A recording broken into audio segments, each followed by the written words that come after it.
Hey Guardians, in this week's episode, we have our fourth Guardian Downcast Roundtable edition for you. If you're a Todd the Gator YouTube channel member or part of our Patreon community, the video form of this episode will be available as well. So check out either my YouTube channel, Todd the Gator, or our Patreon page, patreon.com/support Guardian Downcast, or just go to guardiandowncast.com. You can watch these episodes unfiltered and unedited, which means you get all the little outtakes in between. I'll post the links down below if you're interested. Since we are getting ever so close to the Final Shape expansion from Bungie, today's roundtable is all about Destiny. So buckle up and enjoy the show. You ever wonder what makes a great gamer? Great gaming is not only about cheering on our teammates, but also being there to pick us up when we're down. Guardian down! We're a Destiny 2 podcast that focuses on three things: community, news around the gaming industry and Destiny 2, and thought-provoking topics in the game. We're Guardian Downcast. Your stories, your community, your destiny.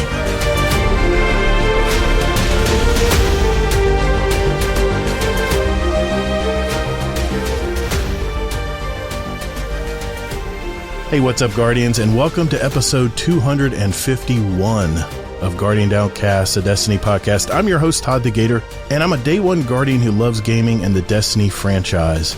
Welcome to the fourth Guardian Downcast Roundtable edition. So just a reminder of how things work in the Roundtable. I have invited three guests of the show from our Guardian Downcast community and the Owl Sector Alliance, in which each has brought to the table their own story and topic of discussion related to Destiny, gaming, and other areas of this hobby we all share.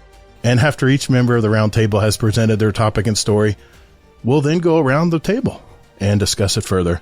So here's what's on tap for today. First, introductions will be in order, and we'll briefly catch up on our week in gaming. Second, I'll then give a very quick roundtable edition TLDR report on anything pertinent highlight-wise from this week in Destiny. Finally, we'll turn it up to 11 and begin with our first topic and story of the show, and our subsequent stories and topics will follow. This is kind of a new format for Guardian Downcast that we produce once a month. So if you guys are ready, let's roll. Hey, thanks for listening to Guardian Downcast. There are several ways you can contact us. First, you can find us on X at Guardian_D_cast. Or you can find us on our Instagram channel at Guardian Downcast and see what pics and reels that I and our podcast guests want to share with you guys. You can send us a voicemail at speakpipe.com/Guardian Downcast. You can send us an email at guardiandowncast@gmail.com. But if you just want to do it all in one spot, check out our new website. Just visit guardiandowncast.com. You can find all our contact info, leave us a voicemail, give us our show rating and review, search for any past episodes, or even give back to our community. Also, don't forget to sign up for future updates to the show, where we'll also have random drawings throughout the year, and you may win a gift card or even some Guardian Downcast merch. Our community thrives on interaction, so get involved and check us out. And later, Guardian.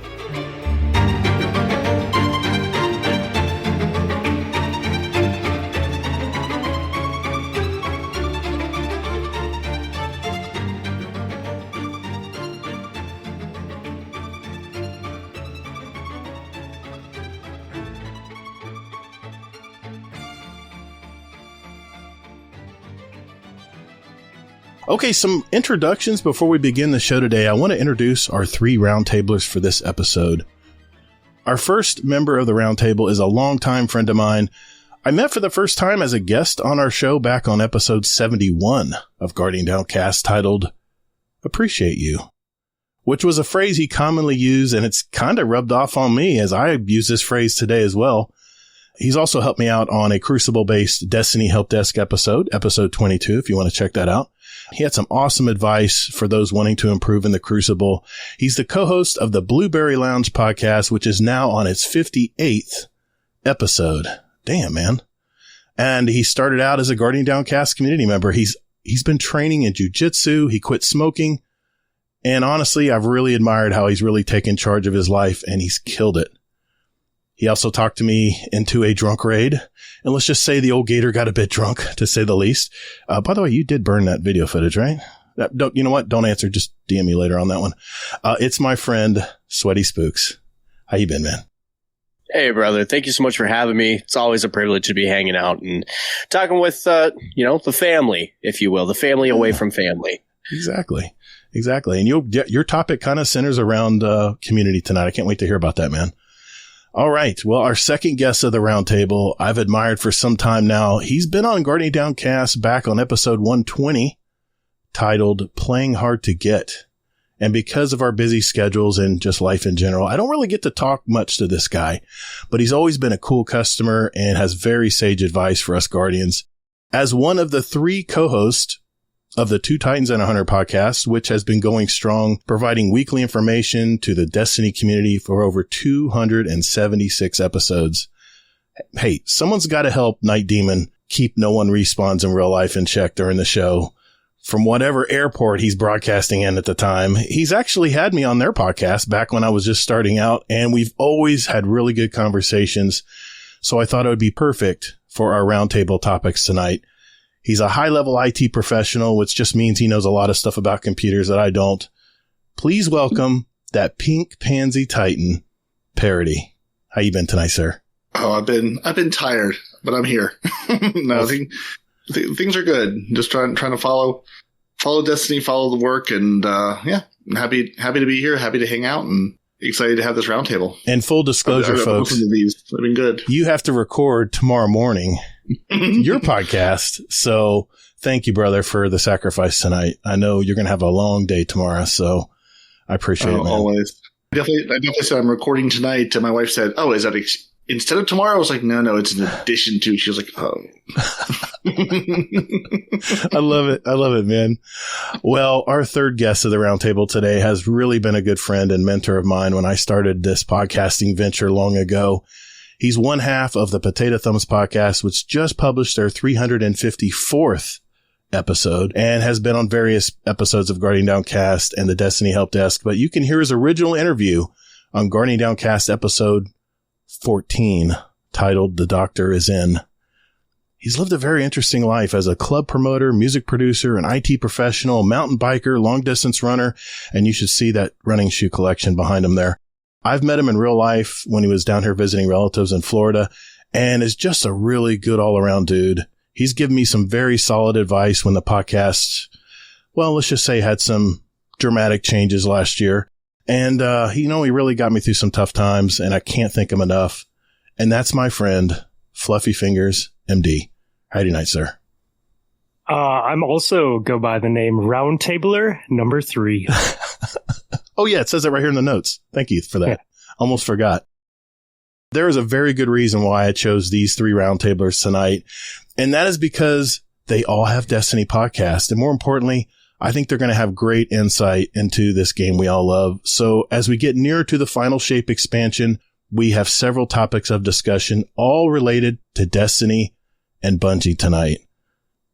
But before we get into our topics of the show, I wanted to go around the table real quick and just check in and see what everyone's been up to in gaming this week. I'll start with you, Parody. What have you been doing in Destiny or in gaming in general this week, man? So there's these black plastic items in my living room that are called Xboxes that I hear you can turn them on and play things. I understand this is something people can do.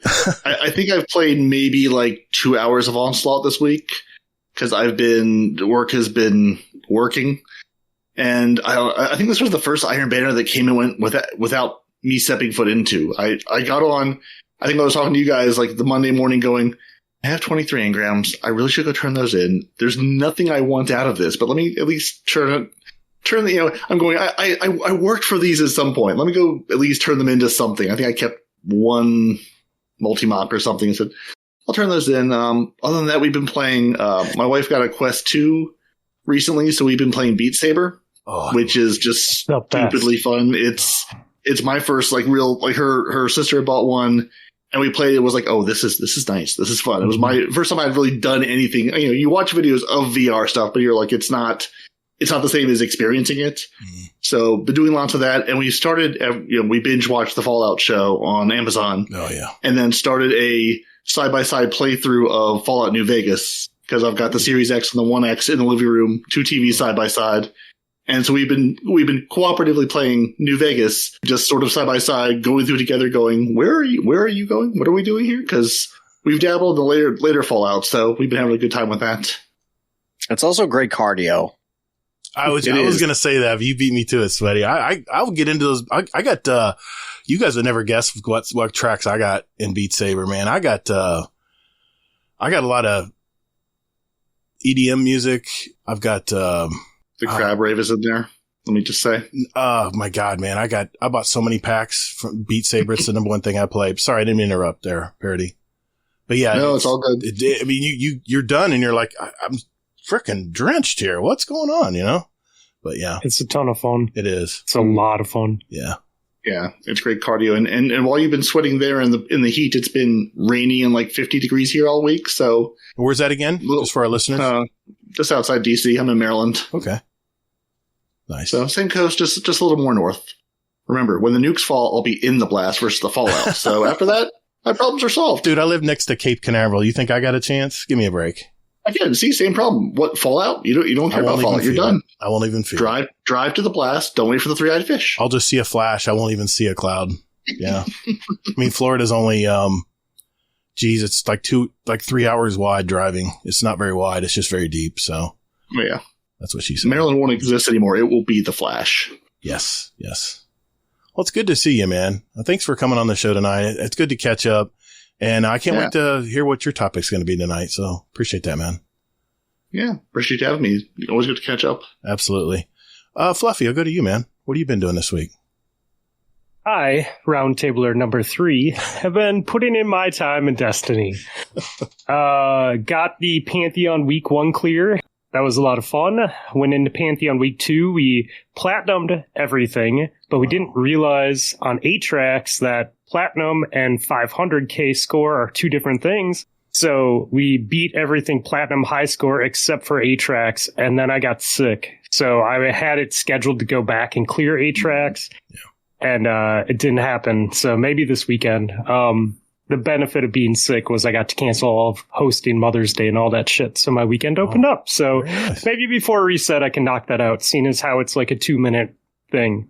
But that's been fun. I really, really have been enjoying the Pantheon stuff. It's fun. It's challenging.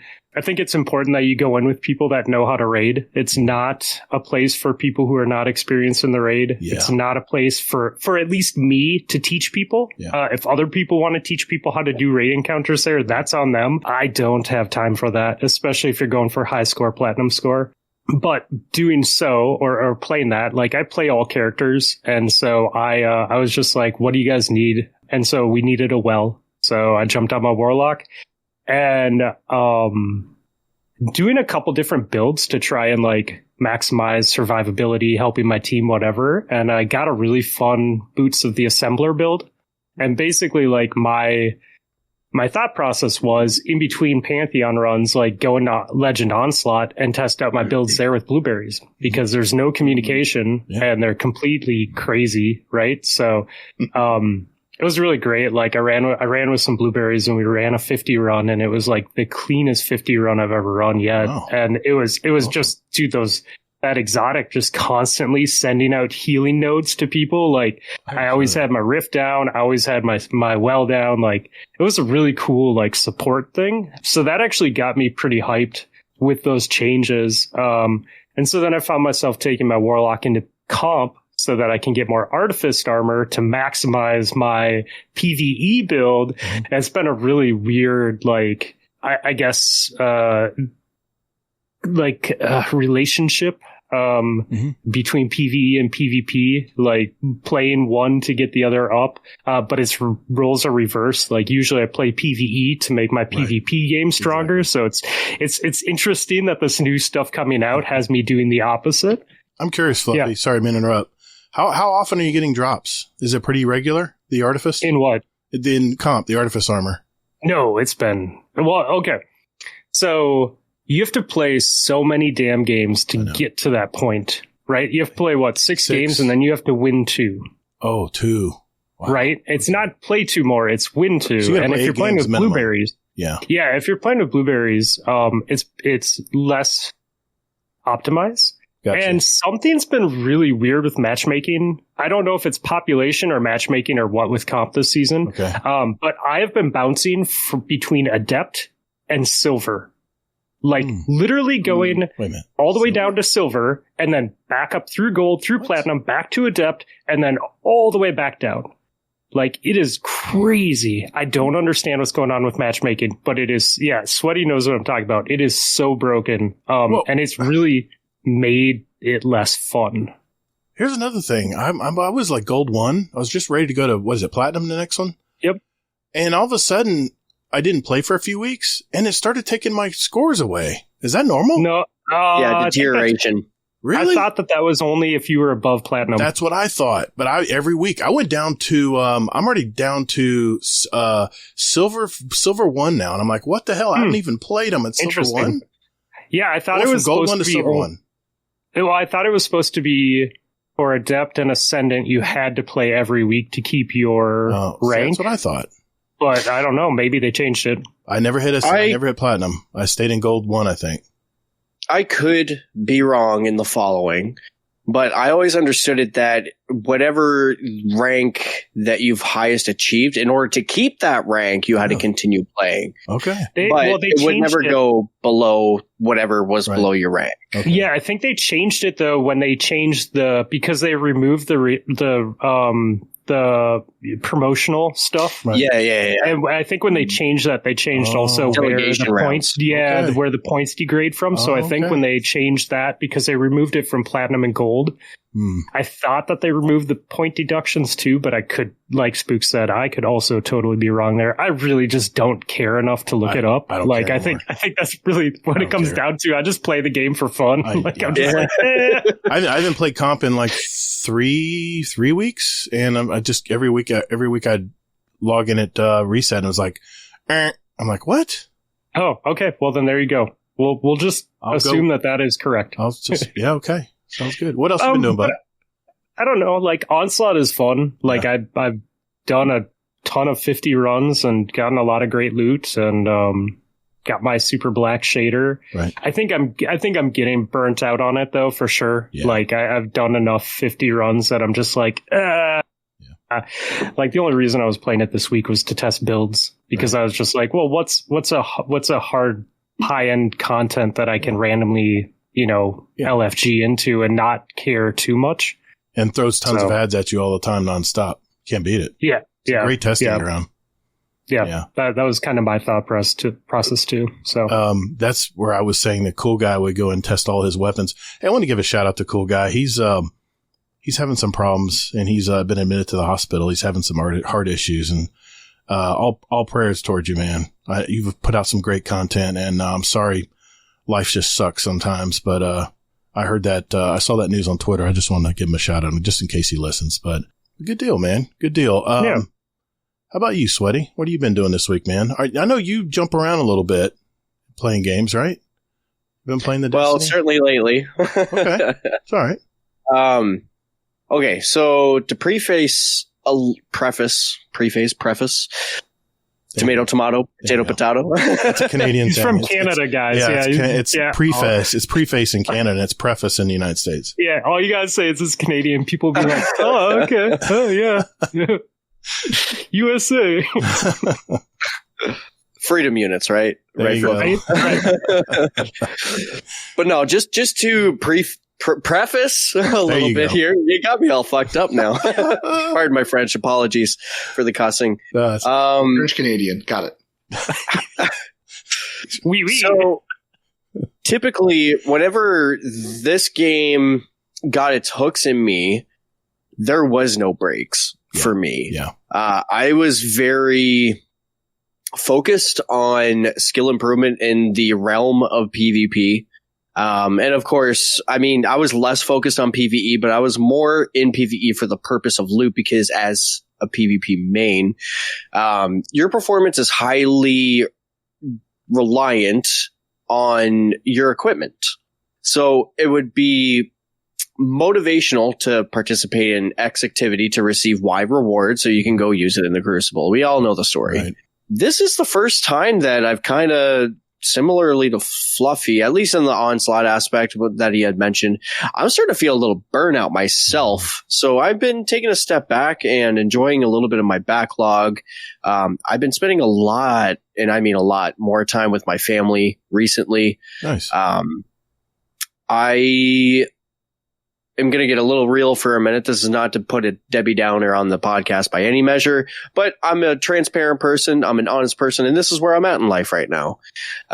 We had recently lost a member of our family, being my father-in-law, and freshly afterwards, we also found out that my mother-in-law has cancer. So we are navigating through those waters at the moment. So it's probably a good reason to step away from video gaming in general. And I have been channeling a lot of my energy back into creation. So that way it's kind of a medium for me to, because I used to always have a guitar around, and I have made the decision that I wanted to have a PC. So that way when I come back to instruments, I actually have a way of recording said instrument.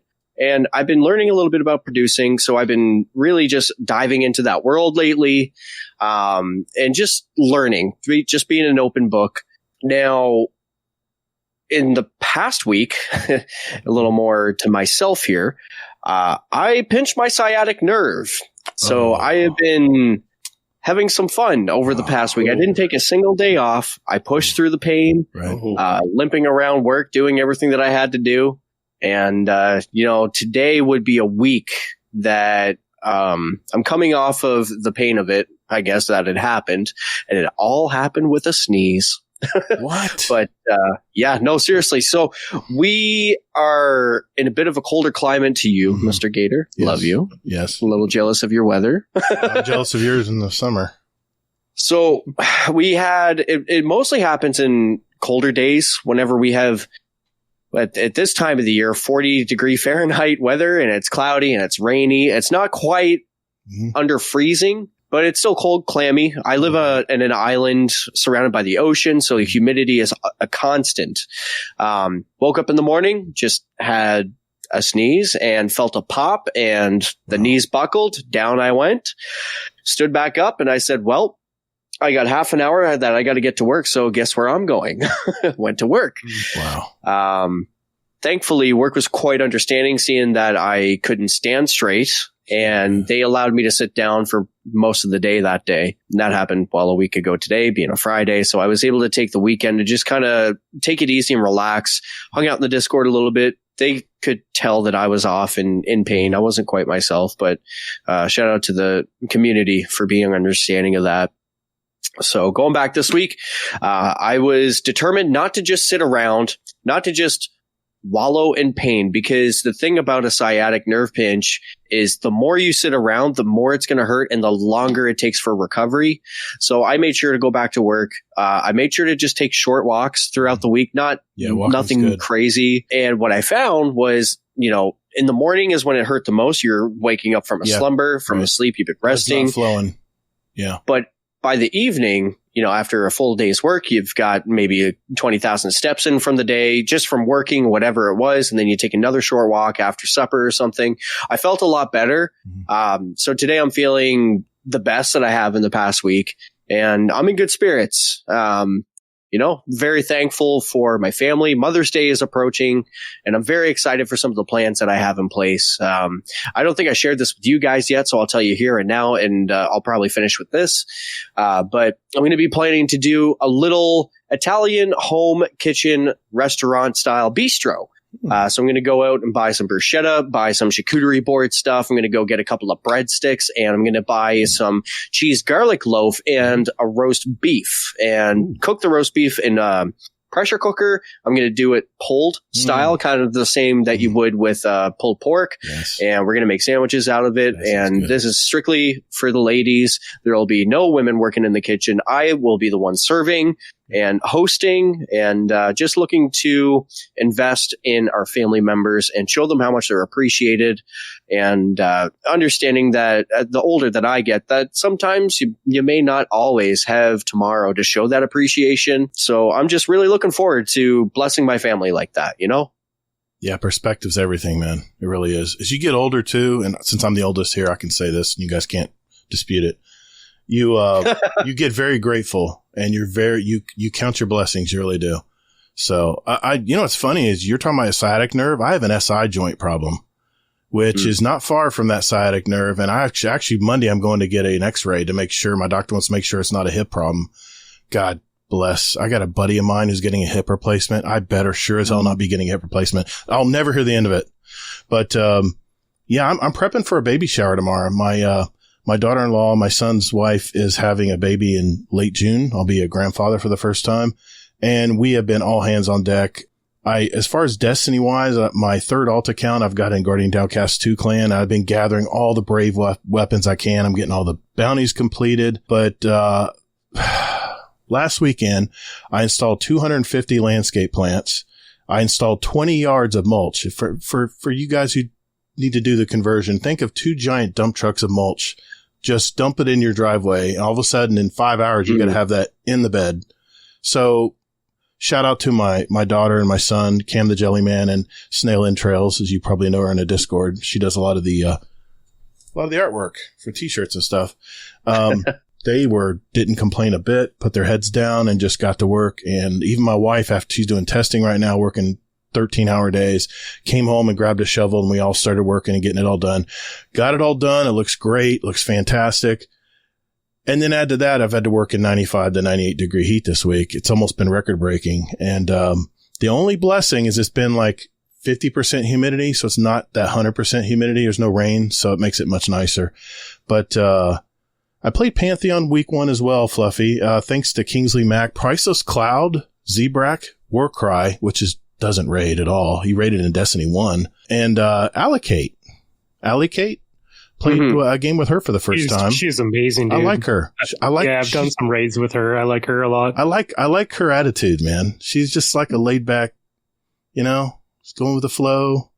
She didn't take any of my shit either, which I was surprised. But anyway, that's another topic. But, we completed all the time trials. We got platinum on on Golgoroth and Atrax, but we were 6 seconds short on Caretaker, and Ron planets just gave us a fit because the tornadoes on the plates kept killing me. I forgot about those damn fire tornadoes. And I was like, I'm down again, guys. Somebody come get me. And they almost ran out of tokens. So anyway, long story short, and I'm going to say something here, and I know a lot of people aren't going to like this statement, but I really was hoping that Pantheon was going to be where us veteran Guardians could teach the players that are coming into the game, because we've been getting a lot of new players into our Discord lately who are coming back after a while. I thought it'd be a good time to teach them how to do DPS and the mechanics on taking down a boss. And I will tell you this, it is the opposite. It is not made for beginners. Like Fluffy said earlier, there's extra enemies in there that you're 5 less than the max power you can be in there. And it's 10 less this week. I haven't done this week's yet, but, it was not easy. I thought it'd just be a cakewalk, and it was not easy. So I got to thinking about it. Bungie's covering their bases here. They got the Brave Arsenal and the Onslaught for the general population. They got the 3 new Crucible maps for all the Crucible mains out there to keep busy for a few weeks.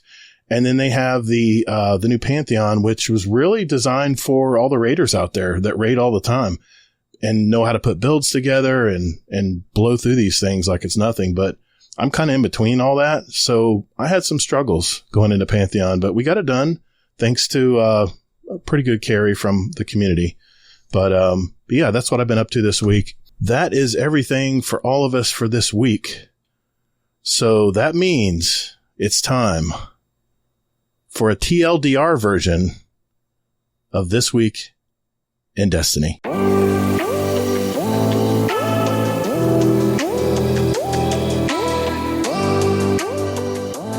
Hey, just a quick reminder that we have several Destiny 2 clans, and we invite all of you to be a part of it. If you're looking for a home to share your Destiny experiences, now would be a great time to jump in and get to know some of these great gamers. We're here for the community and friends you make along the way, and no hardcore restrictions. And enjoy what time you have for Destiny is all we ask. So if you're looking for a clan out there, join our Discord. That's discord.gg/Guardian Downcast, and just reach out to a mod and we'll open the door for you. So join us. and later, Guardian.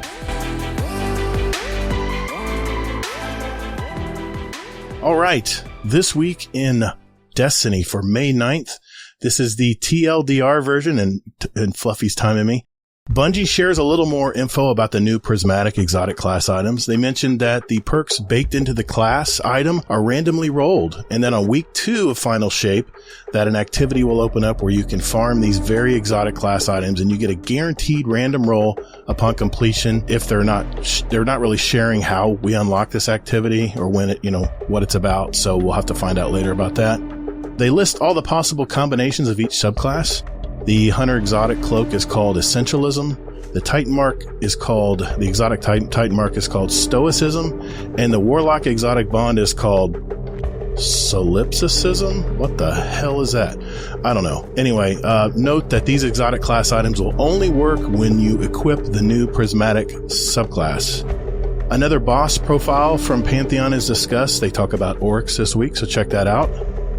They have an event called the Red Border Weapons Bonanza starting this week. Every day from May 7th to June 3rd, players will get a guaranteed deep sight red border weapon drop upon completion of a seasonal activity.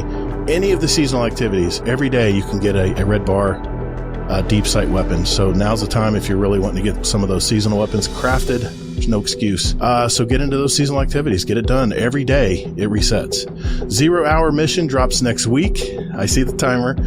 So get that craftable outbreak perfected. I will be engaging in this. They mentioned that there is a single trailer for all 3 of the new Crucible maps that came out this week. Just look at Bungie.net. Finally, Bungie has opened up all 3 prior expansions of Destiny 2 to anyone from now until June 3rd. So you can jump in for free and experience the Shadowkeep, Beyond Light, and Witch Queen campaigns. Sorry, Lightfall's not included, unless you're a PlayStation Plus member, which means you do have Lightfall available for free until June 3rd. All 4 seasonal activities will also be open, so you can get all those seasonal weapons you've been eyeing. Also, once Final Shape drops, the campaigns for Shadowkeep and Beyond Light will be free to all players, as well as the Stasis subclass missions. Have fun with those, by the way. Also, after Final Shape drops, if you're wanting to get all the dungeons, raids, exotics from these past expansions, Bungie will be offering something similar to the Forsaken pack called Shadowkeep and Beyond Light packs, and then an all-inclusive Destiny 2 Legacy Collection 2024, which also includes the 30th Anniversary pack and Lightfall as well. So check out those if you're interested. May 19th, the Bungie team will be competing in the 10th annual The Gauntlet, which is a charity tabletop competition among industry professionals. There will be an emblem for $25 donations and much more if you want to chuck out some hundreds and hundreds of dollars. It's all listed on Bungie.net as well. May is Asian American and Native Hawaiian Pacific Islander Heritage Month. Say that 3 times fast. And the Asians at Bungie Employee Resource Group is celebrating with the Stand with Asians collectible pin and an accompanying harmonic wave emblem. Check that out. It looked really good. Last year, Guardians raised $163,385 for the International Community Health Services. It's a nonprofit healthcare organization based in Seattle, Washington. So if you purchase the pin, $7 will be donated to the cause. Finally, hey Fluffy, what's going on in the player support report this week, man? Oh, they didn't post anything, so I think it's all okay. Sounds good. How about you, Parody? What's going on in the player support report? You see anything in there? Everything's fixed. There's not a problem at all. Everything is 100% perfect. God damn it. Sweaty. Any issues? None. 0. Sweaty, how about you, buddy? What's going on in the player support report this week? You see anything in there? Yeah, I'm taking a really close look here. It said shit was broken and now shit is fixed. Yeah. I give up. Thank you. Thank you guys. I appreciate it for helping me out there. Thank you, a Destiny 2 community team. Well, you know what? Let's get to our first topic on the table tonight. Right after I take my mandatory bathroom break. Be right back.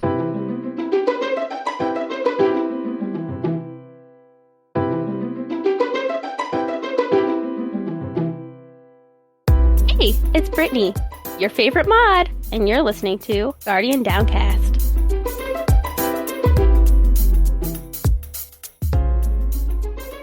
All right, for our very first topic on the Roundtable today, it's Mr. Fluffy Fingers MD. What do you have for us today, Fluffy? I guess, I'm going to kind of ad-lib what I wrote down, right? Because, I wrote down some bullets, but that was, an idea. And, So the idea is like, what is it about the loot and the challenges of this game that like really sinks its hooks into people? Because it does that, like for the people listening, for the people on the show, like at some point, even if it isn't now, even if you're burnt out now, like at some point, Destiny got its hooks in you, and like you just couldn't not think about it, not play it, you know, whatever it was, right? And it's funny because oftentimes it isn't always like spending time doing something that you're fully enjoying, but it's more for the end result, right? So like from the loot aspect, I often think about like trials. Like if I'm playing with a team, I'm fine, right? If I'm playing with a team of my friends who play trials a lot, I'm fine. I have 35 career flawlesses, right? Only one of those I did solo. So 34 of those were because my friends were playing with me, and I was most likely the worst person on the team. I don't know. But yet I'll play hundreds and thousands of games by myself, knowing the outcome is not going to be in my favor, chasing loot, chasing the challenge of getting better, trying to learn from my mistakes, trying to learn the map, trying to just improve my outcome, even though I know I'm at like a huge disadvantage because I'm just not of the same caliber of the people that can play solo and go flawless every week. From the loot aspect, like farming, like we talked about Onslaught earlier in the show, and Onslaught is I think it's a great mode. I think it's something really cool that Bungie brought to the table, and I think they should do more stuff like that. But, you know, whether it's Onslaught, whether you're farming the same Nightfall for like 6 hours a night, every single night of the week that it's out looking for a role, like we find ourselves doing these activities in PvE and PvP in a repetition over and over and over again, grinding for this loot. And oftentimes, like, we might not even use the loot, or we use it for a week and then we go back to what we were playing with before that loot was even introduced, you know? Like, I have 500 items in my vault, and every time I go to clean my vault, I'm deleting things that I maybe have been holding on to for years that have never seen the light of day since I got them because, like, some other shit was on the table, or, you know, I used it for a week and then I went some other way. So I guess with you guys, like, why do you think it is? Like, what is it about Destiny that makes us do things sometimes that brings us more frustration than joy, or brings more failure than achievements? You know, what have you guys, I guess, what value do you have in it? What value do you see in that? I'm going to let someone else go first because I have a lot to say, because I am so able to relate to a lot of what you're saying, and I don't want to like take up everybody's time. So I'm going to let somebody else go first. Parody? Well, here I was just hoping just to say ditto to whatever you were going to say. Dang it. I thought I had notes, but okay. All right, show's over. Yeah, thanks everybody for coming tonight. Yeah, you know, I mean, I think it was basically, I mean, you sort of hit the nail on the head. I mean, some of it's the friend game. You play it because, you know, sometime in 2014 or 15 or 16 or 17 or 18, a buddy of yours goes, "Hey, I picked up this game Destiny 2. It's from the guys who made Halo. We should check it out. You know, go grab it out of GameFly. Go hit a Redbox and rent it for a weekend." Mm-hmm. And then you look back 10 years later and blink and you're going, "What happened? How did we get here?" It's just a world that you dove headfirst into. It was interesting. It was compelling. It was from, you know, either from a studio you trusted, you had friends that played it. You got up early in the morning to raid with your friends, half drunk after their night shifts, while you were getting ready to go to work. They were riding that fine line of drunk enough to do Vault of Glass, but not too drunk to miss the cues and shoot the wrong oracle. And just you found, you know, you were doing that. You were just diving in every day and every week because there was always something to chase. I mean, the good and the bad. You know, there were content droughts in Destiny 1, as there sort of have been in 2. But there was always something to do. There's always something there. Yeah, maybe it's not the new thing. Maybe it's not the hot thing. Maybe it's, hey, so I've got this you know, one triumph that needs like 6 people to do, that we all need to run the same class and go do a thing. It's been out for 4 years, but I've just never done it. Or, hey, I keep missing this one boss that comes up in this rotation that I just keep missing. There's always something to go do, and you can grab some friends and do it. Or, yeah, just jump into trials and go, I'm not good. I'm not going to be good, but I can have a good time and try to, get some rolls with this weapon. I mean, Destiny, it's gone back between its like looter shooter RPG identity, but then end of the day, it's a looter shooter. We're here to make the line go up. The line's here. The line needs to be here. We're here to make the line go up. We're here to reset ranks. We're here to now earn engrams. We're here just to, put your token in, pull the lever on the slot machine, see what comes out. Maybe it's great. Maybe it's garbage. Most of it's garbage.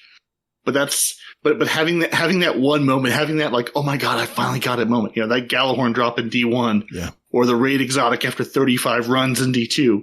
Having that moment of I finally got the thing I've been chasing. I got my perfect 5 out of 5 god roll, whatever that thing is you're chasing. And that's the beauty of it. So everybody's chasing something different. Mm-hmm. There's always something to chase, and everybody has. Everyone's like, what's the god roll? Well, who is your god?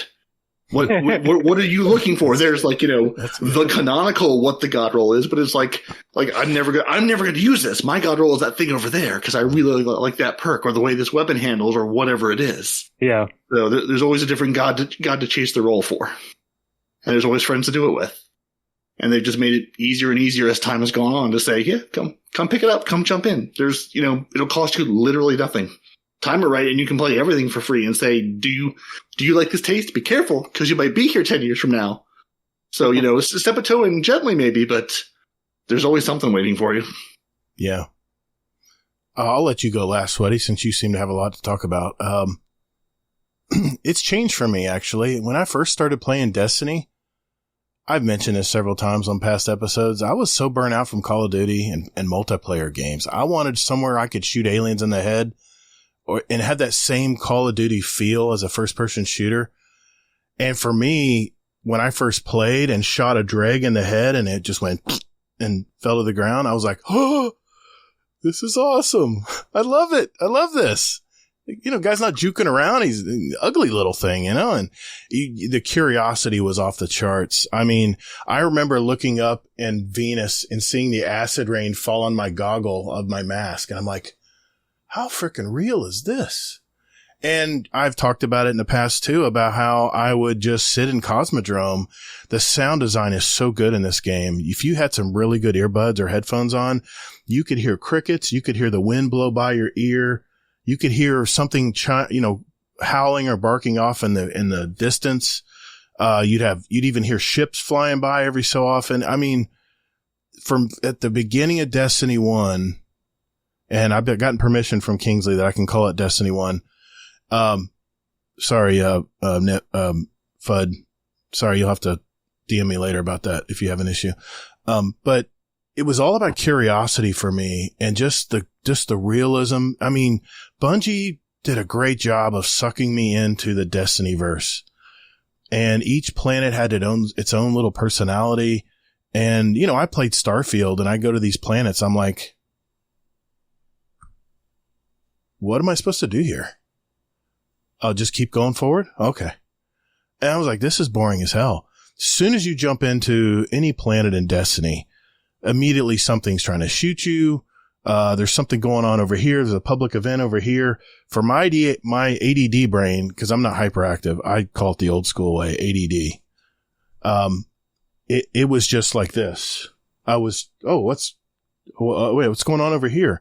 And so for me at the beginning of Destiny, it was all about curiosity and just getting sucked into the environment. But as you start to get into the environment, you start playing the game, you start playing the story, you get that level 18 in Destiny and the stranger just disappears and vaporizes and you're like, okay, what am I supposed to do now? Well, then it started switching over to guns. I totally skipped all the Crucible in year 1 because I was so tired of going up against other players in the game. And it was all about the YouTubers would tell me, whether it was Dado or all the old school YouTubers out there, tell me what weapon was really, really good in the Crucible. So my focus in year 2 shifted over to guns, getting those god rolls. And, then they had the weekly gunsmith resets where you could actually farm and look for different roles. It was like gun day or something. I can't remember what it's called, in fact. But Arms Day. Look, just going to the tower every morning to see what's the gunsmith got this week? What's on Arms Day today, you know? And then it was the factions, right? You would go to Dead Orbit and see, okay, what do they got? What's the scout rifle got this week? You know, what did they change this week? For me, it was just the randomness and the fact that you could, you're always looking for that perfect weapon, and not only how it shoots and stuff, but how it looks in your hand. That was always big for me too. Now, as we get into Destiny 2, I mean, the story draws you in from the get-go. When you get kicked off of the ship and you got nothing, you're starting from scratch. I mean, that was outstanding. And it seemed like that was the Great Reset, you know, where you were trying to gather weapons and start building your arsenal up and getting your gear and everything. So I guess to answer your question, Fluffy, it's kind of changed over the years. It started with curiosity, then it came God rolls, then it was Triumph score. It was all about those damn Grimoire cards, because I had that emblem that showed your Grimoire score. Remember that, where you had your Grimoire score and people would look at your Grimoire score? If it was like 5,000 something, you're like, wow, that guy's been playing since day one. That guy knows his stuff, you know? I always liked that. It was a sense of pride for me. Even if I had to go search for dead ghosts everywhere, I still loved that drive to get that Grimoire score up. But it's always been about raising the number, raising the bar. But for me, I would say the major hook for me in Destiny is expressing myself as a guardian. Whether that's that shiny gold from going flawless, that shiny gold was it relic or the charm you can put into your crafted weapons. Oh my God, I can't. I seriously can't. I'm drawing such a blank. Memento. Thank you, Spooks. What's it called, Spooks? What's it called? The Memento. Memento. The Trials Memento. Then when they moved to the Mementos and then they went to weapon crafting, I must have spent the whole year in when Witch Queen dropped, I wanted to get everything crafted. I wanted to get all the weapons crafted. That was a big driver for me. And it gave me a mission. It gave me something to work on every day. So once weapon crafting came into the game, and I know a lot of people don't like it, it really, really got its hooks in me. It gave me something to do, and it became truly a hobby for me to log in every day and just keep working toward that gun. So, all right, Fluffy, I've dominated the conversation. I'm gonna leave it to Sweaty here. I think what you said is valid though, man. Like, it's just mine's always changing. It is always changing, but I mean, it's just funny because like, it isn't even about like what the joy is in Destiny. It's just funny that we play this game that we find fun, but we spend so much time in it doing shit that we don't want to be doing. You know what I mean? And maybe it's because like what Spook said earlier, like you're doing the shit that you don't want to do for 6 or 8 or 12 hours a week. So you can get the one thing to make it more fun when you do the thing you like. Right. It's a weird addiction. It's gather weapons so you can use them somewhere else. Right. Yeah. It was always Crucible for me. All right. Sweaty Spooks. What do you got, man? Okay, so first I wanted to start with the comment of Elmer Fudd. I love you, brother. It's been too long since I've seen your beautiful face, and while he was talking, I put a cat in boots meme where he's got the big eyes simping for you, brother. Thinking of you. I miss you. Need to talk soon. All right. So I'm going to come back to what basically the topic that Fluffy was talking about. Now, you know, what is it that keeps us playing this game? What is it that we enjoy about this game? I was actually talking about this with Kingsley just before coming onto the podcast. I was hanging out in Space Mafia. Kingsley happened to show up, and we were just kind of talking about that exact same thing. I kind of fall more into the camp of what Fluffy was saying when it came to things like PvP. And Kingsley had a very thought-provoking question for me, which I really appreciated. And he was like, well, I mean, how come you don't get that same sense from PvE as an example? And the reward from PvP, let me go back to PvE. I am less PvE oriented, and I find I get frustrated a lot faster in PvE, and that's just a personal thing. I recognize that to be a me issue. or not even issue, just something specific to me in comparison to our good friend Kingsley from the Guardian Hub. But the loot is something that motivates me when it comes to PvE, because it's something that I can use as arsenal when I'm in PvP. And PvP is really where I enjoy my time. Now, loot motivates me quite a bit, and Kingsley is more motivated from the experience of it. And he prefers to, well, play PvE. And even if he does play PvP, he does prefer to have the larger team. Mm. So he would even prefer to play 6s or even 12s over 3s, just because it's more of a varying experience for him. And as opposed to where in 3v3s, he just, like, for himself, he mentioned to me that he gets kind of bored after a little while. It's just not quite as exhilarating for him. And I mean, PvP is not his thing to begin with. And there are certain tastes and flavors when it comes to those things. So, much like Fluffy, I kind of thought about this and I was like, okay, so when it comes to PvE content, raids, and like a normal raid, fine. But a master raid, I really get frustrated quite easily. And he was like, well, why? And I was like, well, if I get stuck at one encounter doing 2 hours, I know that I'm not going to get a reward for my time. And that seems to frustrate me for one reason or another. I was doing Warlord's Ruin dungeon the other day, and I had some help from the Discord, but we couldn't get past that first encounter, and it frustrated me to the point where I was like, guys, I'm recognizing right now I'm starting to tilt a little bit more than I'm comfortable with. I'm going to turn the game off. I'm sorry, guys, but I got to bow out here because I don't want this to ruin the rest of my night, and it's just a game. So that's what I did.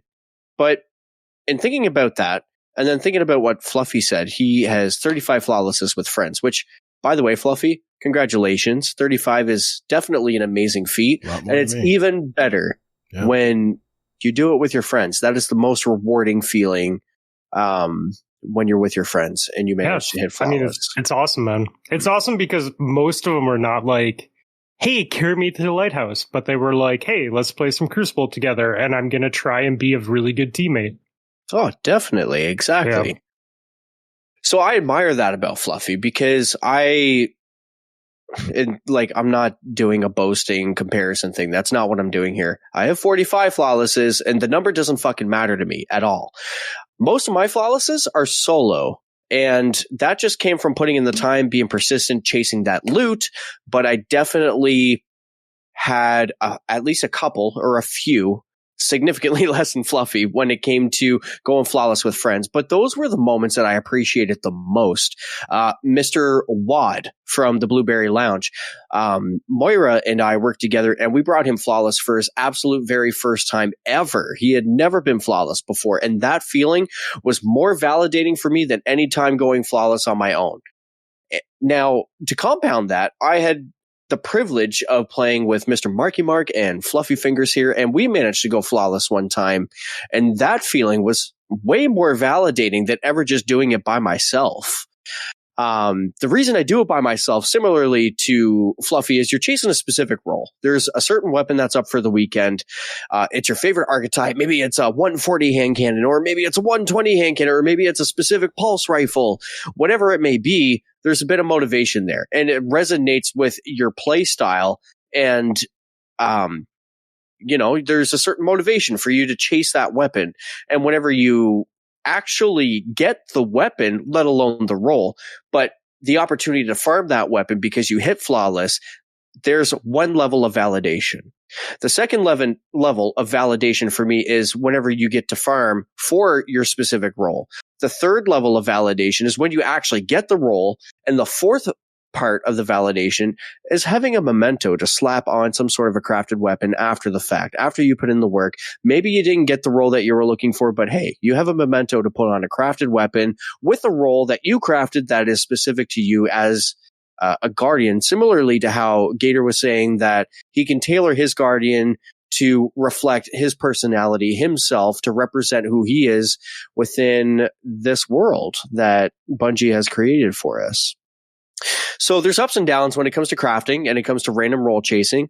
I personally prefer the random role chasing myself because it's unique. You know that you had to put in the work in order to get it. But the benefit is that if you don't, because RNG is random and it's not always guaranteed that you're going to get what you're looking for, there is the fallback that you can get crafting. You can at least get something that's like what you wanted to suit your play style.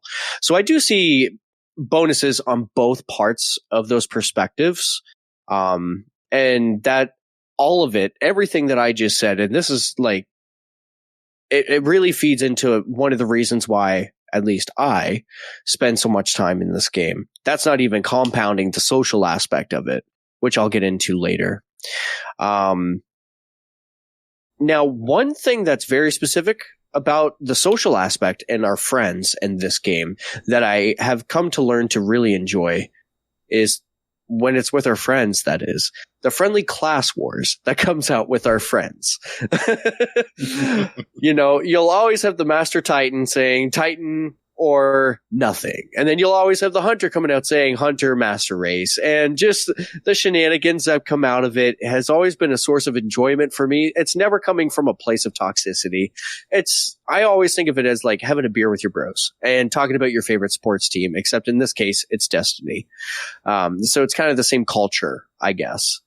Now, talking about the chasing the roll finally got it moment. Now, that was something that, you know, I was really excited for. I thought of something specific, talking about the crafting weekend. We all remember that, I'm sure. Oh, yeah. During crafting weekend, I seen an opportunity to chase a particular weapon in PvE that I had struggled for about 4 years to get. And I was so excited. I was DMing with Fluffy. We were going back and forth about it. Oh, we got the Fatebringer and we get the time loss version. I ended up farming X amount of rolls. He farmed X amount of rolls. And here's the rolls that we got. We were so excited about it. So, I mean, it's moments like that that really just kind of put Destiny into a special spot in my heart. And I wanted to end with this final topic because, Gator, you had talked about Call of Duty, and I as well, before Destiny, spent a lot of time in Call of Duty when it came to introduction to first-person shooters. The dopamine hit that you get whenever you're taking that sniper shot and you actually hit the headshot, and it's one shot, one kill, or, you know, something along those lines. You're starting to feel the improvement. You're feeling the improvement reward that you don't get from a chest. So COD, certainly, fantastic introduction to FPS games, but there was one thing about Call of Duty, certainly as a solo player, I mostly played by myself, that was a really bad habit that when I started Destiny, I had brought over from Call of Duty. And Call of Duty taught me how to be toxic in the mental games. Oh, yeah. Right? Oh, yeah. I was very heavy into that. And it took me a long time to kind of rewire my thinking patterns. And it wasn't until I met my good friend Fluffy Fingers here. Because I kind of just seen how he reacted to situations, how he treated situations. And at first, I'm not even sure he probably even remembers this, honestly, but I do, because it impacted me to the point that I made a change that I carried forward with me. At the time, I got easily discouraged, easily frustrated, tilted very easily, and all of a sudden I didn't have a Fluffy to play with because he was like, I just kind of like don't want to be around that energy. Yeah, dude, if there's one thing that is true for me, like, I have no interest in playing with people who are bitching and complaining all the time, man. I got better shit to do with my time. Like, it's a video game. I'm there with you, man. Y'all are too invested in this shit. I am doing this to escape bullshit, not to get more of it in my ears. Fluffy is the great equalizer when it comes to tilt. I'm sorry, what was that, Faraday? Yeah, I'm with you. I'm here to turn my brain off. Yeah. Not trying to. This is not life. This is not the career I'm going. I want to shoot aliens in the face, not think about things. Yeah, definitely. Yeah. And I'm guilty 100%, and I take ownership of that. But, you know, coming into Destiny, I realized that there was a lot more to this game than just hardcore put on an SMG Call of Duty where you run and you're the first person to get the shot off, you win. And, you know, I got to I get to know these personalities through the podcast medium. And I was like, you know what? Fluffy's a really cool guy. I feel like a piece of shit right now because I totally just acted like a complete arse bag. And I knew that. So I just kind of took a step back and I was like, okay, why am I tilting first off? And I answered that for myself because honestly, it was just ego that was completely undeserved to start with. Secondly, there is no room for ego, certainly if you want to improve. And thirdly, if you're chill, you'll probably be able to hang out with the people that are way more skilled than you that will help you answer those questions along the way as you go. So I'd like to thank Fluffy here and now in front of all these people and take ownership of my previous behavior and say that I really appreciate the lessons that I've learned from your example, that you maintained that, and I was able to learn from that. And by learning from it, not only just acknowledging where I went wrong, listening, observing, but I also enacted how I could better myself in the terms of social behavior.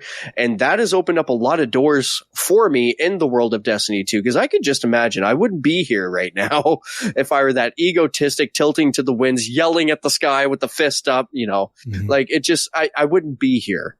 So I sincerely owe a thank you to not just Fluffy, of course, but the whole community. I was able to learn quite a bit, and I'll get into that topic later. Yeah. But, just to close things out, loot, experiences, the reward feeling, crafting versus random rolls, the trials experience, the people I've met, the class wars, and the finally gotcha moment when it comes to loot. Those are all of the reasons that I have been so heavily ingrained into this game. It's funny. Thanks for that, Sweaty. That was very, very thorough, man. I've got to think about this. I think I was talking to Kingsley a few shows back, and Hammer Crasher did talk about tilt. That was his story in the second roundtable. If you ever want to go back and listen to that one, that was a great conversation too. Yeah, we all aspire to be Fluffy. He's so good at grounding his emotions when it comes. And what's funny is Fluffy's a damn good Crucible player. And average. He's humble. But he's very good at, neutralizing his emotions, where what I do now is I had to step back too, man. I had to step back. I says, I can't play in a group anymore until I get my attitude correct. And what I do, if I'm getting tilted or something, when I'm into, playing with a group, is you'll just see me get quiet. I'll just turn my mic off. And I usually don't have cameras on. So I'll just get quiet. And people ask me a question. Hey, Gator's getting toxic. I'm like, no, I'm fine. But the thing I was talking to Kings. I said, how on earth has this game hooked us for 10 years and we're just like waking up from a dream? And here's the thing. I think I figured it out. I played Call of Duty for about 6 to 7 years. This is the longest video game I've ever played in my life. Ever. I mean, I'm going back to Donkey Kong, all those eras back then. This game, there's something about it, but I think the thing that I really love about Destiny is it offers so many different avenues to go down. One thing I failed to mention that's really got its hooks in me, I'm just now finding out about all this lore, all this backstory that is not in the story. It's not in the campaigns. And I will talk about that later, but there's something about Destiny that whether it's triumph score or whether you want to get a title or whether you want to be a PvP god or whether you want to be a raid Sherpa, whatever you want to be. And I'm kind of floating around a little bit of all that. Destiny lays it out for you. And I think a lot of live service developers out there need to really perk up and look and see what Bungie's doing, because it's got its hooks in us for so long. And it doesn't even, I don't know about you guys, but it doesn't even feel like 10 years to me. It doesn't feel like 10 years to me. I mean, that's a whole decade playing Destiny. Yeah, dude. 2014 to me feels like, I don't know, 5 years ago maybe, but there's something at Destiny magic that just keeps us enthused. It could be the dopamine hit, like you said, Sweaty. It could be a lot of different things, but there's something about this game. It's something in the magic ingredients and magic sauce. And I know there's people they've lost that'll just swear it off, and you'll get nasty comments on YouTube videos and saying, you're deluded, dude. You're deluded. Just keep sucking on the copium. I'm like, dude, I'm just telling you how it is. It's the way it feels. But, Fluffy, any final words on your topic before we move on? I think you guys all touched on good points. I think for me, doing shit I don't want to be doing with my time is always better spent with friends in Discord. Yes. So at least if I have to grind shit out, I'd much rather do it with my friends. Yeah, I don't know. It is funny though, like as time, like you say 2014 seems like forever ago, but like playing D1 doesn't seem like that long ago. But it is. But yeah, man, I think too, like at this point in my gaming career, I have so many weapons that I'm like, it takes a lot to get me to like really dive into a grind for loot at this point. You know, like there's just so many good options that maybe they aren't like, maybe this one is 11 and the one that I have is 9. Yeah. But you know what, dude? I am an average player, and a 9 gun and an 11 gun, I'm still going to be an average player. Like that shit's not changing at all. You know what I mean? So like, whatever, you know, like, whatever, like, let's just have fun. I think that's just the biggest thing, man. And if you have fun chasing that loot, or you have fun, you know, doing something hard like Pantheon, or day one raid or whatever it is, like you might not get rewarded for it, but sometimes just beating it and getting to that chest is where it's at. So excellent. Yeah. Excellent topic, man. When I know you had a bunch of topics you wanted to cover, and I was like, sorry, man, we can only cover one of those. Well, but, I just started writing thoughts down because it had, you know, it had to be Destiny. And I was like, I just like, I've been podcasting about Destiny for 7-ish years. So it's like, I talk about whatever I want to talk about every week. So like trying to think about like shit that I don't just bore my listeners with every week, you know? You had some great topics. Different batch of listeners. Yeah. Yeah. Well, thank you, sir, for your topic tonight. Siri has told me that I need to get up and stand, so I'm going to do that, and then we'll be right back with our next topic.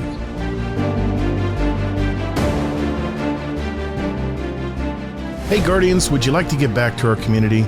If you received any value from today's podcast episode and would like to give back, head over to our website, GuardianDowncast.com, and select the Patreon button to see what extra perks and benefits you can get from the several tiers of membership available.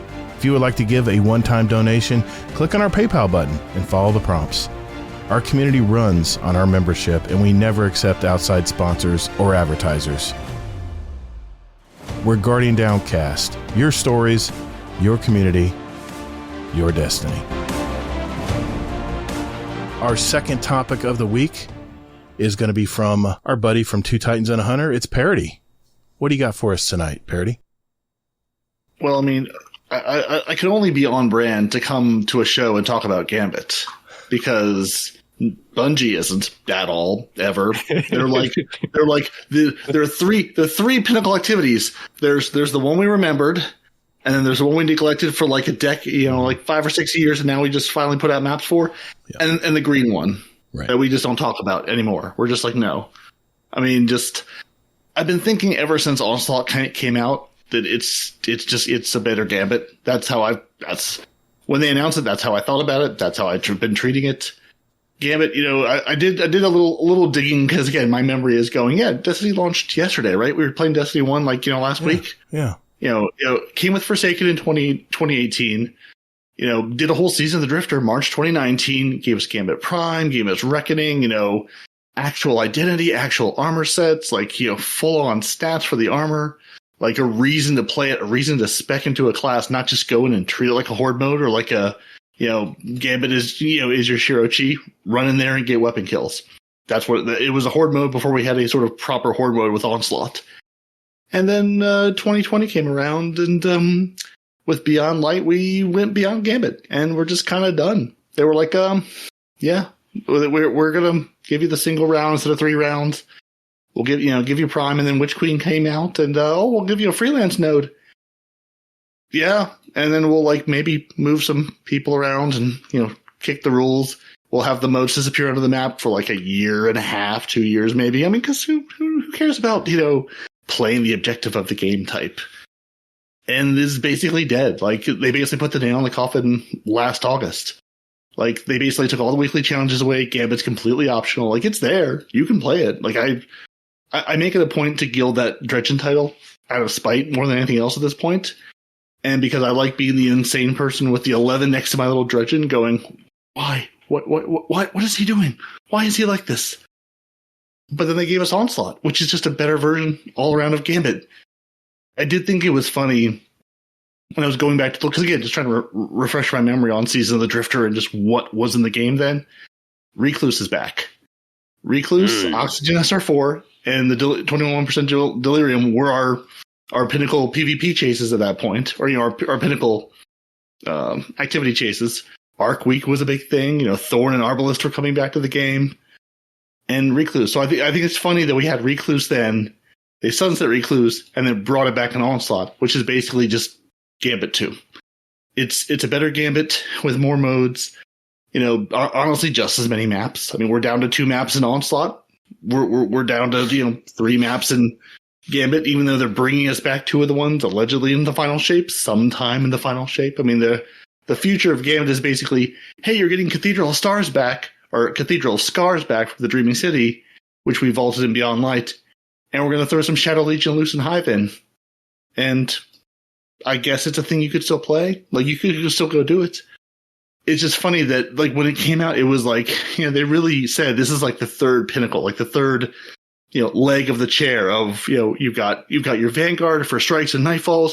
You've got Crucible for all of your PvP everything as that's grown and expanded and gotten forgotten and gotten remembered over time. And then there's third mode, which we invested in, then we ignored for years, and then say, no one's playing the game type we're ignoring, so we're just not going to invest in it anymore. So in my heart of hearts, I'm hoping it's basically the people who are working on Gambit going, let's make Onslaught. Menagerie was really good. It was basically your same sort of can't fail activity, tons of loot, match made. There was a reason to go back into it time and time again. Onslaught is really like sort of that mix of Menagerie and Gambit for me. It's a thing to go into. You can play with friends. You can play it alone. There's something to chase. There's a reason to go do it. There is a time limit to it. Like, it's still going to be around in final shape. You can still go play it. Still go grind it out till you're blue in the face. But there's that shiny chase. So, like, there's something there. There's something to go get. Where the chasing Gambit is usually, hey, we threw a hand cannon in there for the PvP mains, and they might play it for 2 weeks, until they get the hand cannon they want, and then they'll never touch it again. Hey, we'll throw an interesting weapon in here every now and again. Never play it again. I mean, Onslaught, I don't feel like I need to talk about, because if you play the game at all, you know Onslaught. If you've been anywhere near Destiny, free to play, Into the Light, Onslaught. Fantastic activity. Very much the same vibe as Gambit. So while I still keep hoping maybe that there will be some sort of, they'll find the Gambit armor and go, hey, that's a thing we could bring back for you. Or, hey, Reckoning, we could, revive some of that or just do something with it. But I'm just waiting for them just to pull the plug on it entirely and go, we're just going to remove it. We're just going to take it out. And in my head, I was thinking Onslaught would sort of fit nicely sort of into that node versus Vanguard, because it's sort of, hey, we have a Horde mode thing. You could bring Menagerie back. You could bring different, Sundial back, bring, just like they've done with the exotic rotators. You could bring those like seasonal match-made activities back periodically. Hey, we're going to bring it back for an episode or a month, or hey, while the Dawning is up, let's bring back something with that. Just, they have a decade of content. They could bring back, obviously it's not all ready to go, ready to ship, but, we have all this content in Destiny 2 in some stage of it. You could bring it back, all of the seasonal activities, or not seasonal, all the special holiday activities are like the same thing we've been playing for 6 years in a row. It'd be nice to have a little extra in that. So just, this was partially my moan of, I wish Gambit, could be something that was worth investing in, worth playing. Cause I get it. I get why no one steps foot into it. Gambit is my Shirochi. Gambit is my place to go where I need kills. It's where I go if I just want to turn off my brain and murder some things. Mm-hmm. Because it's just a phenomenal place to run around, and I treat it as my own little. I set my own objectives of, let's see how many modes I can bank, or how many kills I can get, or how many invaders I can take down. Just like I basically make it a meta mini game to play the activity, because it's just, as Bungie was finally making noises about remembering PvP was a thing again, going, oh, we're going to make a strike team, we're going to bring you maps, we're going to actually think about balance. Mm-hmm. We're going to give people a reason to go into trials. I keep, again, thinking, are we going to even mention the word Gambit? Are we even going to say the name? No, we aren't. And clearly that's never going to happen again. But I'm glad if at the end of the day I'm trading Gambit for Onslaught, that's a trade I can deal with, but it's still going to have the same problem of the replayability of Gambit. I find so there because I enjoy it's different enough and varied enough, I think, with the PvP part of it. Like, yeah, Onslaught gives you sometimes a Tormentor shows up or the big knights show up. Like, there's a little bit of variability, but you can have super quick Gambit games and you can have just absolute, like, Pyrrhic victory Gambit matches where you've got a good invader and they've got a good invader and you're just going back and forth trading kills. Right. And you're like, if someone eventually ekes out that win and it's so satisfying or crushing, to either get that victory or just barely lose it. And that's Gambit at its best for me. And I know Bungie is long past the point of even considering it, but I keep hoping maybe they'll bring something back, or at least a flavor of it, because Destiny is where it's where I go, it's where I live. Like, it's where I want to go turn my brain off and shoot aliens in the face. Mm-hmm.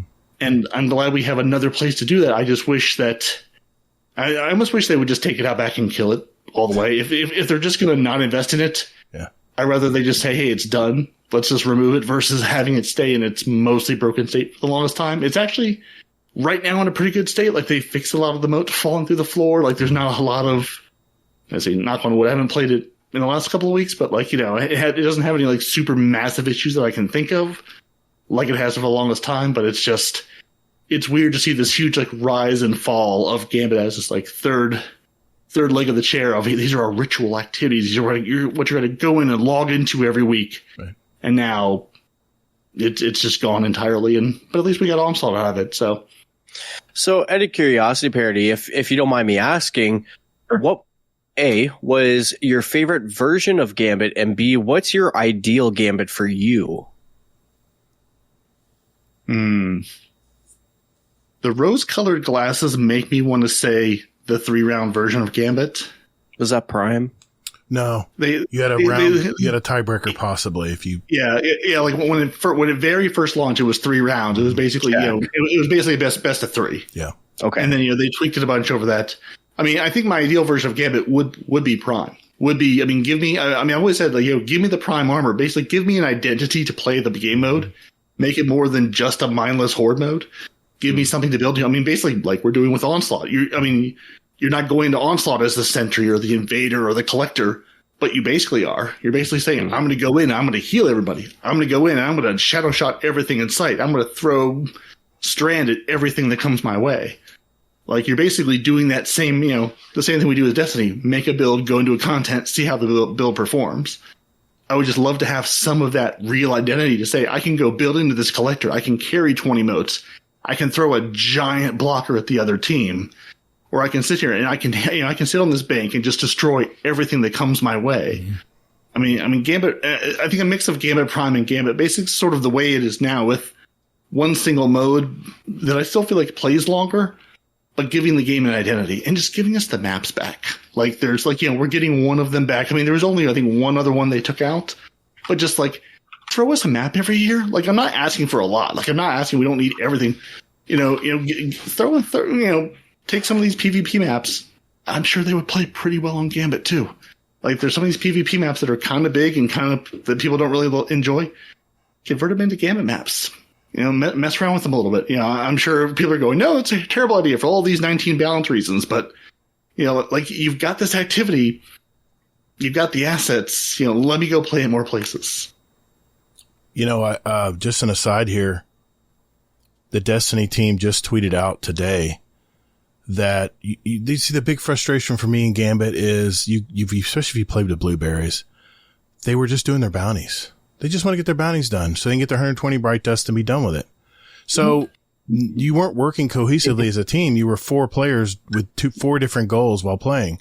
Well, they just tweeted out today that they have this new Pathfinder system they're going to have where they're I don't know if they're getting rid of your vendor bounties for Crucible, Gambit, and Vanguard, but they have some new system coming. And just to let you all know, do not save those bounties because they're probably going to be useless. They said they will disappear.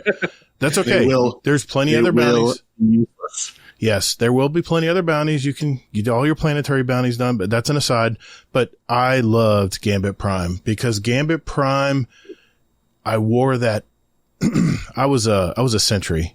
I would basically, the perks that I got as a sentry, and I had the glowing yellow, armor, is I would take care of any blockers they sent. I'd have something quick to knock them down.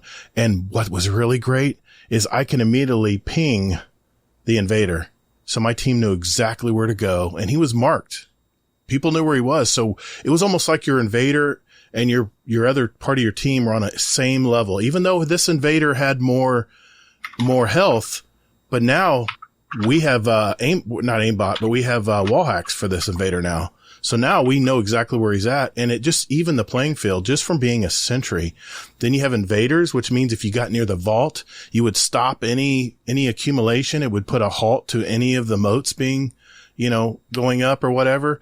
If you were, you'd have benefits if you were the green armored guy. I can't remember what it's called, the Reaper maybe, where you go around and you had all these great benefits to just killing stuff. And then you had your collector, which had another set of benefits from collecting stuff. Maybe they can collect a soup. Remember, they could collect enough to send a super boss. They could collect 20 motes.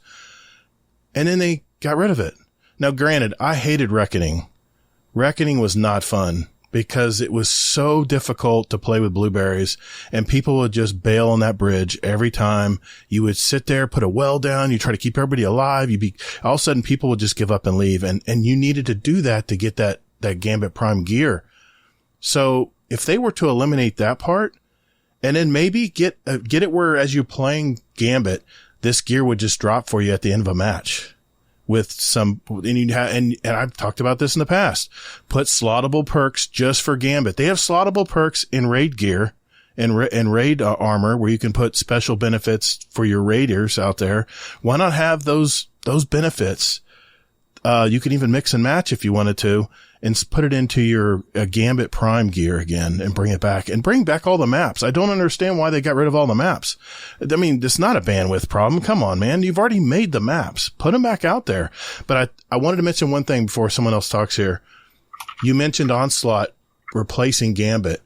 What if they actually had all of the classic activities from all the past seasons, whether Sundial or, the Wish right now, the lair, whatever, and just rotated them. Had a rotator where they rotate and have a playlist where just the activities, because the thing I hate about these activities, people are getting tired of doing them, is you do the same activities every week to get whatever you were trying to get in that season, What if they had a rotator where they would have Onslaught rotate through, or you could put it in an Onslaught Horde mode, but have it themed to that activity? I don't know. I thought that would be a great idea if it replaced Gambit. Now, I think they should bring Gambit Prime back. I mean, you can rejuvenate a whole third arm of this game just by having slottable armor where you can put those old Gambit Prime perks back in, where you can mark that invader, or you can have 20% more damage to bosses that are sent over to your vault. So, Gambit Prime was my favorite game, and when they got rid of it, I just was confused. I had no idea why they did that, but I guess they have their reasons. But Onslaught is, and I'll be honest, Onslaught, eventually we're going to get tired of Onslaught too. It's just another activity that we're doing, but it's the fact that you can farm weapons and there's levels to it. I don't like that there's only 50 levels. When we played zombies, we tried to get to 100. Without the game crashing. Call of Duty couldn't even handle. There were so many zombies on the map. The servers were just, the bandwidth was just frying. And all of a sudden you'd get a lockup at 5 a.m. in the morning with your pals. And you're like, oh, that game just didn't count because the server couldn't handle it. Those are frustrating days. But I tell you what, I still remember those games. 5 a.m. I'm looking at the clock going, I got to work in 2 hours. What the hell is this? But I'm having fun. Keep shooting. No, go over there. Keep getting that. And that's what I love about the Horde modes. And I'm so glad Bungie brought them with Onslaught. And maybe, I'm hoping maybe they expand upon that into Final Shape or wherever they decide to go from here. But what else? Fluffy, Sweaty, what do you guys think about this? Up to you, man. Do you want to go first or not first? I actually have a challenge question for Parody because I'm curious, and I'm also kind of curious to see what Gator says about this too. So Gambit in its current iteration, right? If you could trade Gambit, and I know you love Gambit, this is why it's a challenge question. So if you could trade Gambit in its current iteration for, let's say, Leviathan, or maybe even a past activity, is there anything that you would trade it for to have that with its current iteration if you couldn't have it refined? Leviathan raid? Done. Yeah, that was my thought process, but I'm curious to see what Parody says. Menagerie? I mean, like we said, all of these are going to run into the same problem. And again, I'm totally on board with the rotator idea because, I mean, we grinded all these things for 3 months when we were out. Yeah. They weren't even. I mean, who's played Coil in the last month? I mean, granted, this is an extra long season, but, you know, by the second month of the season, if you're playing that season, you're so tired of that activity. Yeah. But I love my favorite aspect of Gambit was a derelict. Really? It was. I don't know why. Yeah, it was different, and that's what I think I liked about it. Well, they integrated the 9 in there too, at least somewhat. Season of the Drifter, I love that storyline with the 9. That was so fascinating. All the lore in that. Yeah. Sorry, Barry. I didn't mean to cut you off, buddy. No, it's okay. They gave you that first decision of who do you side with that had zero consequences except for voice lines. Call you Snitch when you decided to take the hidden side or whatever it was called. Yep, exactly. What's up, Snitch? Yeah, I mean, I think now again, this is all prefaced with, you know, with the rose-colored glasses looking back, I have really fond memories of the Sundial because I had a lot of time to play that season, and I helped a lot of people go do the legendary Sundial run. So there's a lot of really fond memories with Sundial. But I think Menagerie, the way it was set up, and it wouldn't even have to be like Menagerie exactly, but that same style of it was match made. You would go in and you were going to succeed. You know, to Kingsley's point, you were going to get rewarded for your time investment. Now you do well, you blow through it, you get through it quicker, get better loot. You're good to go. But even if you were playing with 5 blueberries and none of you knew what you were doing, or you're just there to farm weapon kills or whatever, you would still get through it eventually. It would just take longer. And that was sort of, I mean, I think, you know, like sort of the pinnacle of a good activity because, I mean, Bungie wants everyone to play together from the new lights to the year 10 veterans. That's sort of a good way to do it, of get you in there. And those activities also taught us raid mechanics. Those taught us, like, you know, sort of like the mechanics they were bringing to the game. That's how they taught them to us. You know, like every time we get, like, you know, the Coil or the Riven Slayer, I'm going, what are you having me do that I haven't done in the past? Because that's what you're going to throw into the raid or into the new activity or into something. Like, you know, that was the training ground for here's what I want you to do. So, I mean, I don't know if I would trade it so much for one thing, because again, any of those one things just becomes old after a while. But just some level of rotating. Like, you know, you want me to bring my friends into this game. If you want me to bring my friends into this game, what do you want us to do? What activities? If I have to play another Strike ever again in my entire life, no, done. I never want to play another Strike. I never want to play another Battleground. I was so excited for Battleground until it was like, all right, fight these guys. Now we're going to run. We're going to run over here. Okay, now we're going to fight some more guys. Now we're going to run over here. Like, no. Let me fight the guys. Like when they brought Onslaught out, I was like, don't let this be Battlegrounds where we fight people and when we take the fight to them. I was like, oh, is this going to be one of those now Sparrow over to this next activity? So I'm glad it was no. You fight here, you fight there. You fight here, you fight there. There's not like fight people and then take a timeout. You know, get your water bottle, get your orange slices, get back in the game. Like it's a horde mode. It's Onslaught. It's meant to be hard. So I'm glad they gave that to us. Isn't it funny though? Because in Gambit, like, we, not to the same extent at all, because believe me, I will play Gambit over a Strike any day of the week. But we still have to go to where they are. Like, the enemies don't come to you. You still have to go to their zone, right? So, like, you're still like, okay, run over here. Okay, run over here. It is interesting because I literally never thought about that until you just said this, Parody. That's great, man. That's true. You're always your head's on a swivel. Like, okay, where am I going to kill stuff now? Oh, it's over here this time. Okay. Oh, they repeated this side. Awesome. It is really interesting though. making that correlation between Gambit and Onslaught, because I guess they are very similar in that sense. I as a PvP nerd, I really enjoy invading. Yes. And so you don't get that aspect of it. But you do get the other, like, Gambit was kind of a horde mode.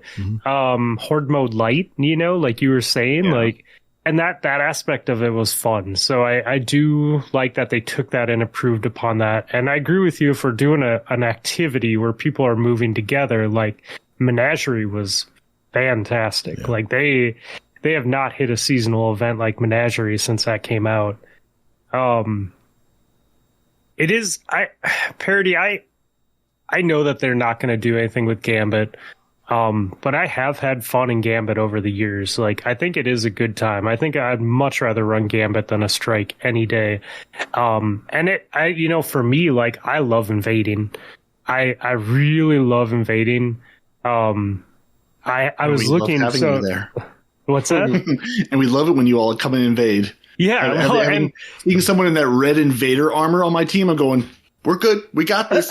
We're done. I'll do my thing. You do your thing. We got this. Exactly. Well, and I was looking for the screenshot in my Discord. That's what I've been doing this whole time while you guys were talking, because I had a Gambit match where I killed the other team like 20 or 30 times in one match, and it was back when the portal would continually open. Yes. Yep. And so my team was not doing great, and I literally just kept jumping over and team wiping the other team. And I'd go over and kill them all, and I'd come back, and the portal would open up, and I'd go back over and wipe them all. And that was great, because like during that period of Gambit, I think that was my favorite time in Gambit, because that is when you could have epic comebacks. Like, there are so many games that I played where my team was significantly losing the collect motes and kill things part of the game. And so I would just go over and just kill people, and I would just slay out, and my goal was to not get shot. So it's just like, play your life, kill people, let your team, like, give your team time to recover. And there are so many games where my team was able to win because I gave them time to recover, right? And I think that that's a really fun aspect to it.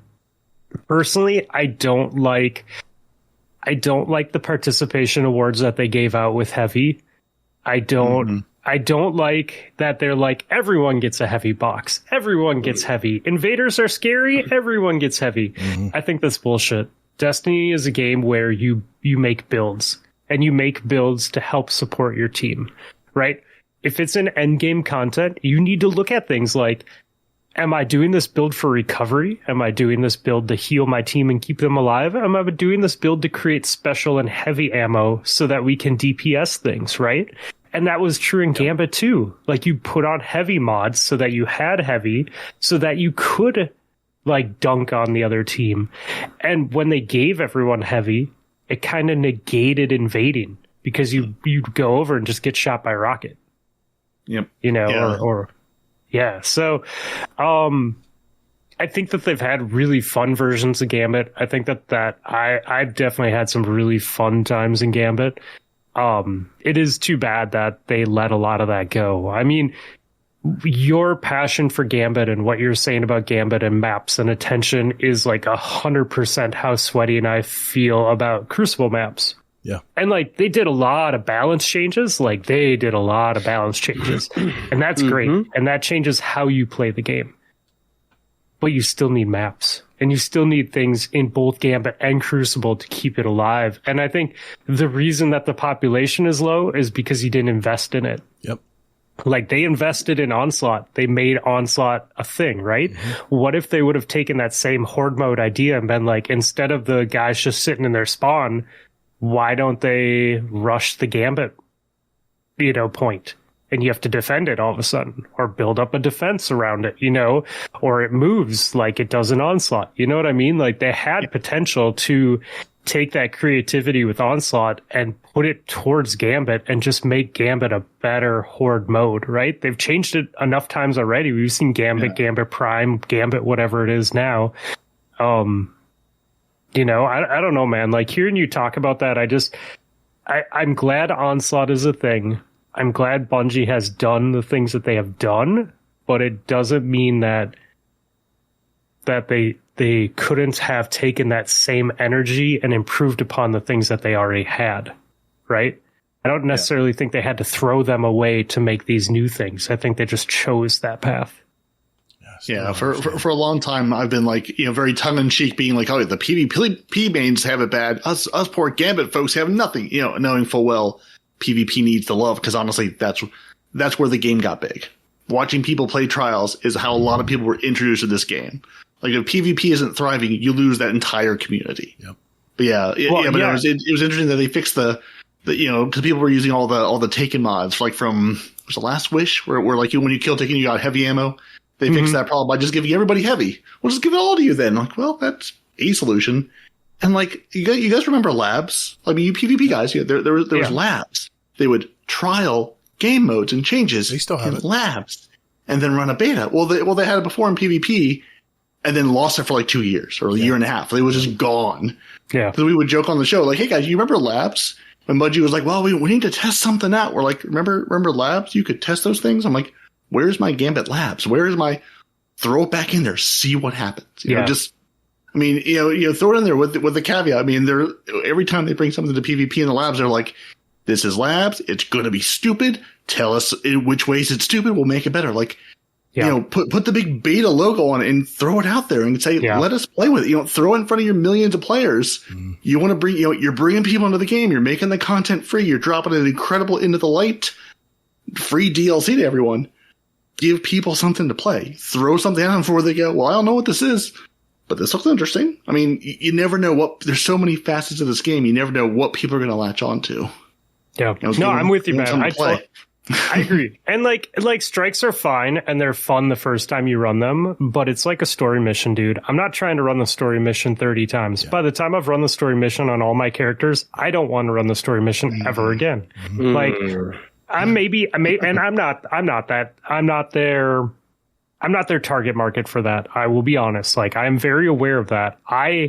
The last time I completed a seasonal story from start to finish of the season has been a very long time because they time gate it now. Yeah. If they wouldn't time gate it, I would run that shit start to finish every season. Mm-hmm. But because it's a weekly, do this, run the seasonal thing, here's some content, talk to you next week. Like, I get really motivated, and about 4 to 5 weeks in, it's gone. Mm-hmm. And it's like, I think there's design changes and things that they've done that they've created some good things. I'm not saying they haven't. I'm happy with where it is, but I'm with you, Parody, man. I think less focus on strikes and things that maybe you run once or twice, and equal focus on things like PvP and Gambit, where you can have, let's try this, let's try this and see what happens and go from there. You know what I mean? So, The thing about strikes is you can memorize it. They never change. There's nothing RNG about it. You know where that drag sniper's coming from. You're already there waiting for him to appear out of the door and you kill him. But even with Onslaught, they randomize what comes at you. To a certain degree, that's the I mean, that's what Helldivers.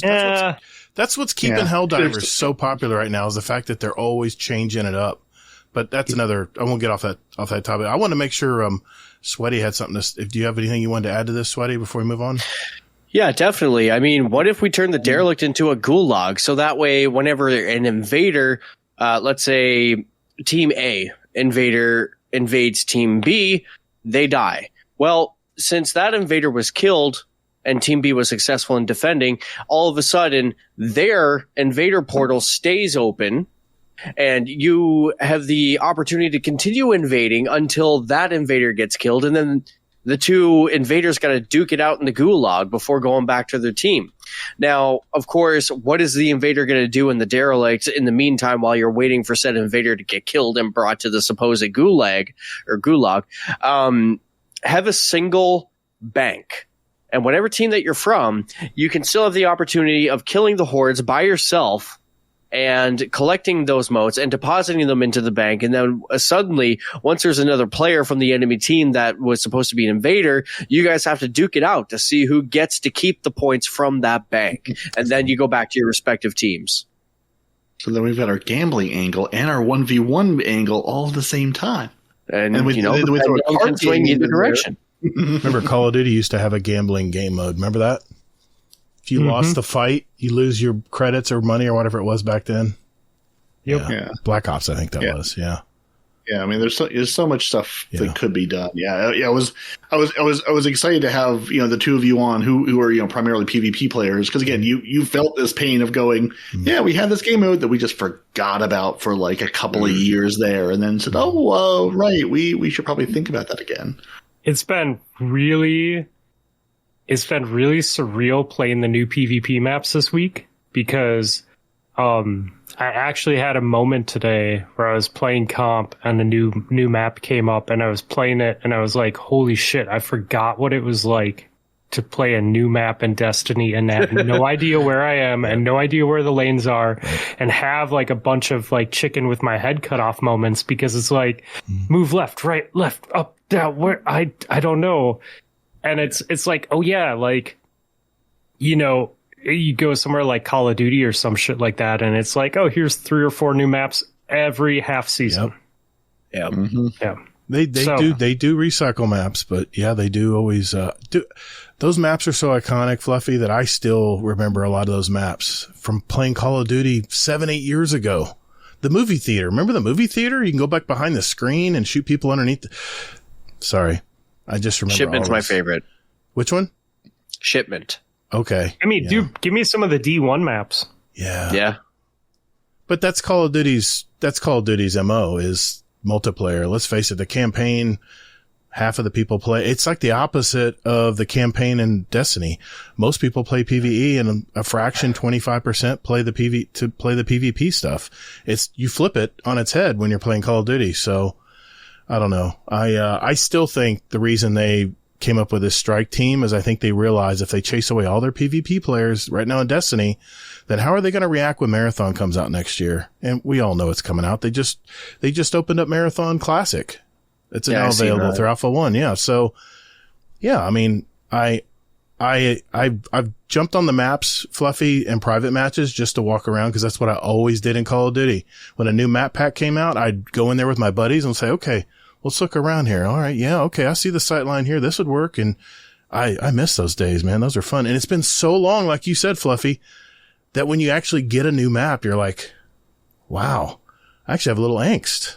I don't know if there could be a sniper around the corner here. I have no clue. And there's levels on these maps. It's great. So yeah. Yeah, it's a great topic, Parody. Thanks for bringing that to the table tonight, man. I know we could probably go on for a while on that topic, but we have 2 more topics tonight, and I want to make sure we get to them and have a good discussion on those as well. So thank you, sir.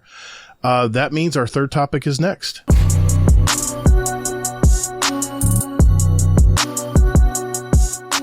Yo, what up? Native Raider here, and you're listening to Guardian Downcast. Check it out.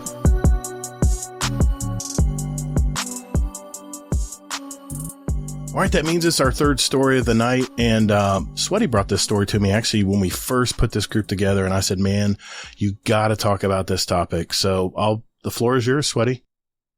Absolutely. Thank you, Gator. A topic that I feel is kind of, well, it goes under the radar sometimes. Not all the time. It definitely gets mentioned, but it's certainly not something that has a focus on it. So I want to take the opportunity to be able to put the focus on this. And what exactly is that, Sweaty? Well, for myself, Destiny has done something very special for me that no other game has done, but acted as a catalyst for different opportunities through mutual interest. I mean, as an example, I never thought I'd be into podcasting, like, at all. If you were to tell me that when I was starting to become a new light or a new guardian, I would have told you, get out of here. That's a bunch of pish posh. But not just podcasting, but the people that I've met and the network and the relations that have been created in conjunction with it. In short, basically the unsung power of social networking that Destiny has brought for me. I mean, I even just like touching base to what I had mentioned earlier, some of my life struggles and things like that. Whenever I'm in the heat of the moment, I look to my wife and I say, you know, I'm really struggling with this and I need to talk to my guys about this. Just letting you know, in case you walk out into the living room, you hear me talking about our business, you don't know what's going on. And I need my people right now to kind of help me through this. So I'm going to open up the doors to everybody else to kind of speak to this. But I mean, do you guys kind of agree that Destiny has in some sort of maybe not primarily been the focus, but has essentially opened new doors that were unexpected to you in terms of social networking, in terms of relationship creating and things like that? Like, what do you guys think of that as a whole? Yeah, man. I mean, I take trips at least once a year, if not twice a year, to hang out with people that I play Destiny with. I have friends that gather together that I've been playing games with on the mic. You know, people that I got to talk to daily during COVID when most people couldn't hang out with their friends. And it's led to things like streaming and podcasting and all sorts of crazy interests outside of gaming and just life things, you know, like I all sorts of shit, you know, like a group of us close friends will go to Albuquerque on a weekend and we'll just eat tacos and hit breweries and we'll just do that for 3 or 4 days and, you know, like, set up a bunch of Xboxes and game too, you know, or like a member of our community, Snatching Panda, like I've flown out to Seattle and we've run mountains together and he's flown out to Minnesota and we ran a bunch of the Superior hiking trail together, you know, just cool things like that, man. Or going to Guardian Con and renting I set up the Derp Mansion one year. And so like I got it all rented and like 5 or 6 of us stayed in this like giant mansion and for Guardian Con, and then we had a bunch of people come over and we had like a pool and a hot tub and it was like a great time and, you know, just like fun, crazy things outside of an actual video game that spawned from, oh, hey, what is this game? And secretly, I really did not like Destiny the first time I played it. But the second time, many months later, it was okay. But yeah, man. What about you, Parody? Yeah, I mean, just sitting here tonight, speaking into this microphone that I've been doing since 2019 with all of you fine gentlemen. Like, I think I was actually thinking the other day, it was a real life friend who got me again. Like, you know, a lot of people are like, oh, I'm a day one Destiny, whatever. I'm like a weekend 2 Destiny, whatever player. Cause like, again, I think I went to game, like either to Redbox or Gamefly and like rented it for a week because my buddy was like, we should go pick this up and play it. And I've since met, you know, people from all over the country who I played this game with, who I've talked to for years, who will sit in person in our living rooms, call each other by our gamer tags. So it's like, right, we're in the real world. We can use our real name. Not like my best friend Panoramix18 and I still will refer to each other as Pan and Parody the entire time we're together. And our other friends are just like, yep, that's a thing. We just accept it and roll with it. I think, I mean, everybody I know or talk to or have done creative projects with in my life came from Destiny. It just, you know, it's, you spend enough time, you meet people and you're like, oh, that's a decent human being. Let's be friends with the decent human beings and get rid of the ones who are not worth the time and trouble. Yeah. And then you're sitting here in your band app, sharing links and talking about a game with a nice British man. And then he's like, we should do this more formally. Want to do a podcast? I don't know how to podcast. I'll edit you guys to show up and talk. Great. I can do that. And then it's like, okay, now I need to, then you're finding yourself going, well, now I have to play the game to have somebody to talk about in the game and follow the game and hear what's going on with it. And you just get deeper and deeper into this world and meet interesting people and find out, it's so funny how everybody has their own like little like bubble of creators they know. You're like, oh, it's so and so, and people are like, everybody knows the Fallouts and the Grenader Jakes and the cool guys, like the Azzacross. Oh, everyone knows that. But then you throw 6 other names and they're like, wait, who is that? Who's that person? I've never, oh, they've got 50,000 followers or 5,000 or 10,000 or 500 followers, but they do phenomenal stuff. And it's like, it just, this game is so huge. Like you hear the numbers, but you can't really conceptualize how many people that is. Yeah. And it's just, so it's so cool. Like meeting friends and friends of friends and like seeing these communities mesh and just like come together in like these different, LFG groups or different Discords. It's so funny. The different groups of Discords that are like this, like, sort of like, almost like, it's like the 100 is where like I met a lot of people to start with before Discord. And it is almost like those raid groups just sort of, okay, now you bring a friend and you bring a friend and you bring a friend. And it just sort of grows and grows and grows out from there. And it's just, it's super fun. Just meeting, it's like, meeting friends of friends and now you're friends. And now you've got somebody else across the planet that you love talking to and virtually hanging out with and going, if I can ever fly to Australia, I'd love to hang out in person. Helios? Australia. It's very far away. Dude, Sweaty does that content creator thing to me all the time. He's like, oh, so-and-so, they're going to be on the show tonight. I'm like, I have no idea who that is. And then they're just like a super established, like super awesome content creator. You're like, oh, I like this person. They seem pretty cool. Yeah. You're just like, how have I never? Yeah. Yep. Totally get you. It's really weird. So Gator. Yeah. Go ahead. I'm gonna ask you basically the same thing I asked these gentlemen, but I'm gonna throw you. I'm gonna throw a wrench in for you specifically. Of course you are. And the reason I'm gonna do this is because I know that you own your own business, and I think there's a certain particular piece of this topic that I think might have helped you in your business. So, of course, with the different opportunities and the networking and the relationships and the content creation, but also what I would like to ask you is, how has it helped you with your public speaking in terms through your podcasting medium? Yeah, that's a great question. I don't think anybody's ever asked me that. Should be on the show more often, I guess.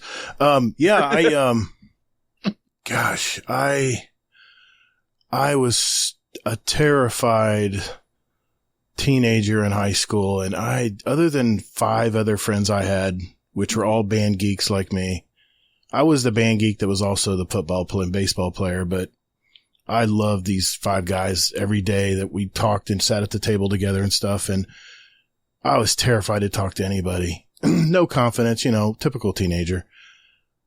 And when I got into retail, I had to kind of fake it. You had to, you work in retail behind the counter. You got to put yourself in the mood and you got to play the part. You're the friendly employee, but at the end of the day, it helped me break out of my shell a little bit, but not until I podcasted. And this was strictly something I was not planning at all. It's very much like your story, Parody. The Dad's Tales podcast was ending, and not the whole, but a lot of people in our clan, the Dad's Tales clan, said, hey, you guys should do a podcast. I'm like, what's a podcast? I'm like, I don't know anything about this, guys. I don't know anything about how to do this. I mean, I wanted to talk with JC Jesse. And I remember the first thing he said was, well, what kind of mic you got? And I'm like, what do you mean? What kind of mic I got? I didn't realize how important a mic was back then. I'm like, well, I have my gaming headset.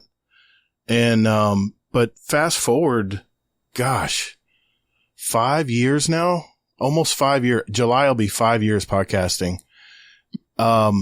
It has, just today, in fact, I was so excited about talking with all you guys tonight that I was just in a little bit of chipper mood, even though it was hot out. And when I have customers come up to me and stuff, I've gotten so good, even better at creating conversations with people, because that's what you do in podcasting. You draw out some dialogue from someone and just put something out there that's a little curious. And I've just gotten so good at that. And the other thing that I'm really trying to get better at is storytelling. If you can be a good storyteller, man, I'm telling you, the sky's the limit. People want to hear stories. They want to hear about you or something that happened to you or anything like that. And because of the community that has developed and over this almost 5 year span now, it's really taken me out of my shell. Now, I'm still a sensitive guy. I still take stuff personally when I probably shouldn't. And we've been through ups and downs to the podcast over the years, but yeah, podcasting and just being involved in the Owl Sector Alliance generally has been just a revelation. I mean, I'm sitting here, I was writing down all the different things that I've done in the community. Meetups. I've met up for probably 7 people in our community already. Funny, I never met up with Hazel or Easy. Never met those guys in real life, but I felt like I knew them because I talk with them every week. We've done whole weekends, just like what Fluffy was saying with the, grabbing Xboxes and having a big gaming, a LAN party over a weekend and stuff. Man, I was jealous of that. I wanted to go do that. But, we had whole guy weekends where we would, go see movies and go to the shooting range and get a nice dinner out somewhere and stuff. Just memories I'll never forget. Guardian Con. First time I've ever been to Guardian Con or GCX, whatever it is. I went last year and I met with Brittany, his wife, her husband, Coma, Hammercrasher 32, which is the coolest dude in real life. Let me tell you, I love that guy. And met other people that came with Hammercrasher. I didn't know as well, but I got to meet them and talk with them and stuff. Things I would have never done before. And then I remember when we probably year 2 into our Discord server, Brittany was having a baby, her first baby. And I said, you know what? Let's have an online baby shower for her. So I quietly made a channel that she never saw, and I had to figure out how to do that. And I was blown away by all the people that came to me and said, listen, I want to donate $25 or I want to donate $100. And we created a cash amount of money that she could use on anything she wanted when her little one came into this world. And that was had a very good sense of pride when that happened. And then what really, really got to me, because we're all podcasters here, right? We can all talk podcasting a little bit tonight. Whether you like it or not, you still look at your stats. I know some of you don't, but I know you probably know whereabouts you are. I look at my stats. I'm sorry. That's how I measure my success, or if my shows are interesting and people keep listening or not. You have to know, in order to know where you're going, you got to know where you're at, right? So I will break down the podcast into, okay, how many people listened to the episode this week or in the last 60 days or the last month, or how many total downloads did we get this month, right? But I had a contest 3 months ago where it was, for Valentine's Day. And I think this was Nico, aka Jersey. He has some great ideas. He came to me and said, why don't we do a Valentine's Day contest? Someone post their pictures of their wife or spouse or a couple's picture or whatever. And we'll have a channel. Everyone can submit their pictures. And I got the ball started. I got a before picture of when my wife and I were first hopping out of the limo when we first got married 31 years ago. And then I did a today picture where we were both at Universal, in front of, the Harry Potter castle and stuff. Everyone started putting their pictures in there, and I was almost to tears. Once you see the faces of the people that you affect every week, that and however busy they are in their life, are tuning in to listen to you, it really hit home that these are real people with real lives and real families, and everyone else started posting their before and after pics. I was like, this is so awesome.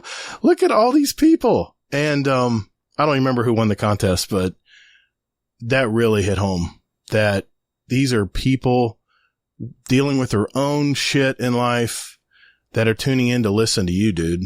And, it really personalized it for me. When you see the faces of people who are actually involved in your Discord community, and whether it's your beautiful faces tonight, it really hits home that, how personable this really can get. So yeah, we tend to look at our podcast as stats and downloads and how long are people listening to the episode before they tune out of a 3-hour podcast, things like that. And, then all that goes out the door when you see faces of people that just listen to you once or become a patron member for 1 month. They just figured, hey, I want to throw a couple bucks your way because I like what you're doing, man. Just things like that just, that just blow you away. So, yeah. Gator, I think we do have different approaches though on data, because like I really got burnt out on streaming because I got focused on data. Like I got too focused on data, and I, as someone who's been a fan of Destiny podcasts and also doing it for a long time, like a lot of people fail because they focus on some of that stuff too much, and then they get bent out of shape with their partners in the podcast. Like, hey man, you're not holding up your own. Like, we really need, whatever. Right. Anyways, you get my point. Yeah, I get it. Like, we legit from the start said we cannot care about this at all. We have to only do this because we enjoy doing it. Yep. So if you ask Admiral Nips what our total download count is, he can tell you, or how many average downloads we get, like, that dude has no idea, because it is not a conversation we ever have. Ever. Like, ever. I will maybe post, like, hey, we hit 35,000 downloads. Yeah. Like, maybe I'll post that. Yeah. But, like, we don't focus on that at all. So, and I don't think it's wrong to. I agree with you. I think if your focus is growth, then I think you need to look at your metrics to help you grow. Or I think that looking at your metrics can be a source of indication of growth, however you want to put it, right? It isn't the only way. Obviously, like, the community and the activity in your Discord is like evidence enough, right? Sure. And people commenting and stuff like that also is like another metric that is not just like a download or whatever. And I think too, like, there is no right way or wrong way about it. I think it's just, as long as you are doing what you feel is worth your time and, fun and successful, for sure. Like, the only reason that I know those numbers is because they throw them in front of my face when I upload something. Yep. But you won't catch me like diving into statistics or anything like that. Right. Like, I don't know. I had a, God, please don't go away. Please. I had it on the tip of my tongue. Keep a notepad up. Geez, I did have a notepad. I already answered all the stuff I had on my notepad. Damn ADHD. God damn it. I lost It's funny because Spook said keep a notepad up, like on your screen, and Gator threw his pen at the notepad on the table. Like, dude, it's just great because it's like two total different generations. Like, Spooks is like, just keep a notepad up. What do you mean notepad up? There's a notepad on your computer? Really? Someone told me that the other day. I was like, yeah, there's a notepad. I actually have, no, I unpinned it. It used to be on my taskbar, but it's not there anymore. Shit, I lost my thought, but, damn.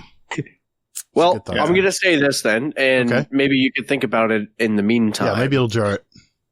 So I kind of have a similar approach to the statistical side of podcasting, since we're all talking about it, as fluffy.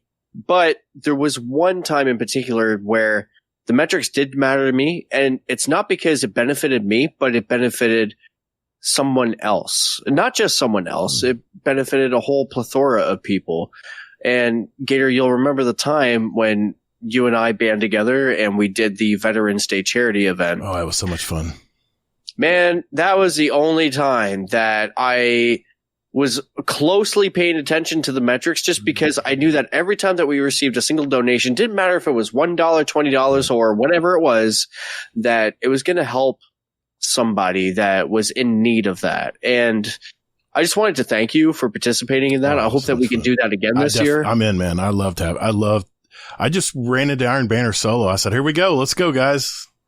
Let's go. And, God, I think Jealous donated like $500. It was crazy, man.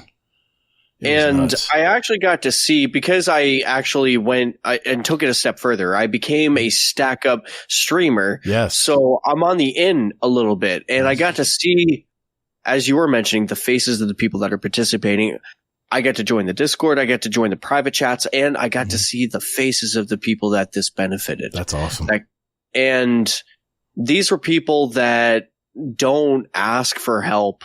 They're really not. But they said, hey, I'm in a situation. This is X situation. I'm dealing with Y.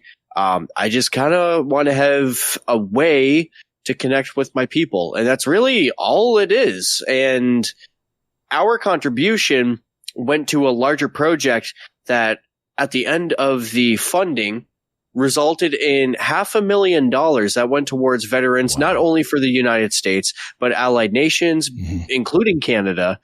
And that was probably the absolute highlight of my supposed, I'll say loosely quoted, content creation career. Like that, going back to the conversation where I mentioned earlier with Fluffy that, going flawless with friends is more rewarding than solo. Oh, yeah. This was a situation where this was more rewarding to help somebody else than it was ever to benefit myself. And I feel weird saying that because that's never the reason I got into this.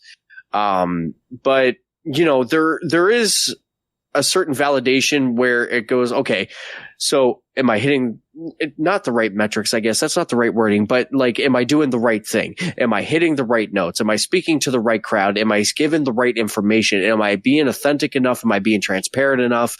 And maybe I'm over bloating certain topics. What do I need to pull back on? So I could see the benefit that you're talking about when it comes to watching your stats. But I can kind of bridge your two perspectives together in the sense that, I never got into it for the metric purposes, but at the same time, it did help me learn in terms of moving forward. And there were certain benefits that came of it that I had learned through the process that felt rewarding to me.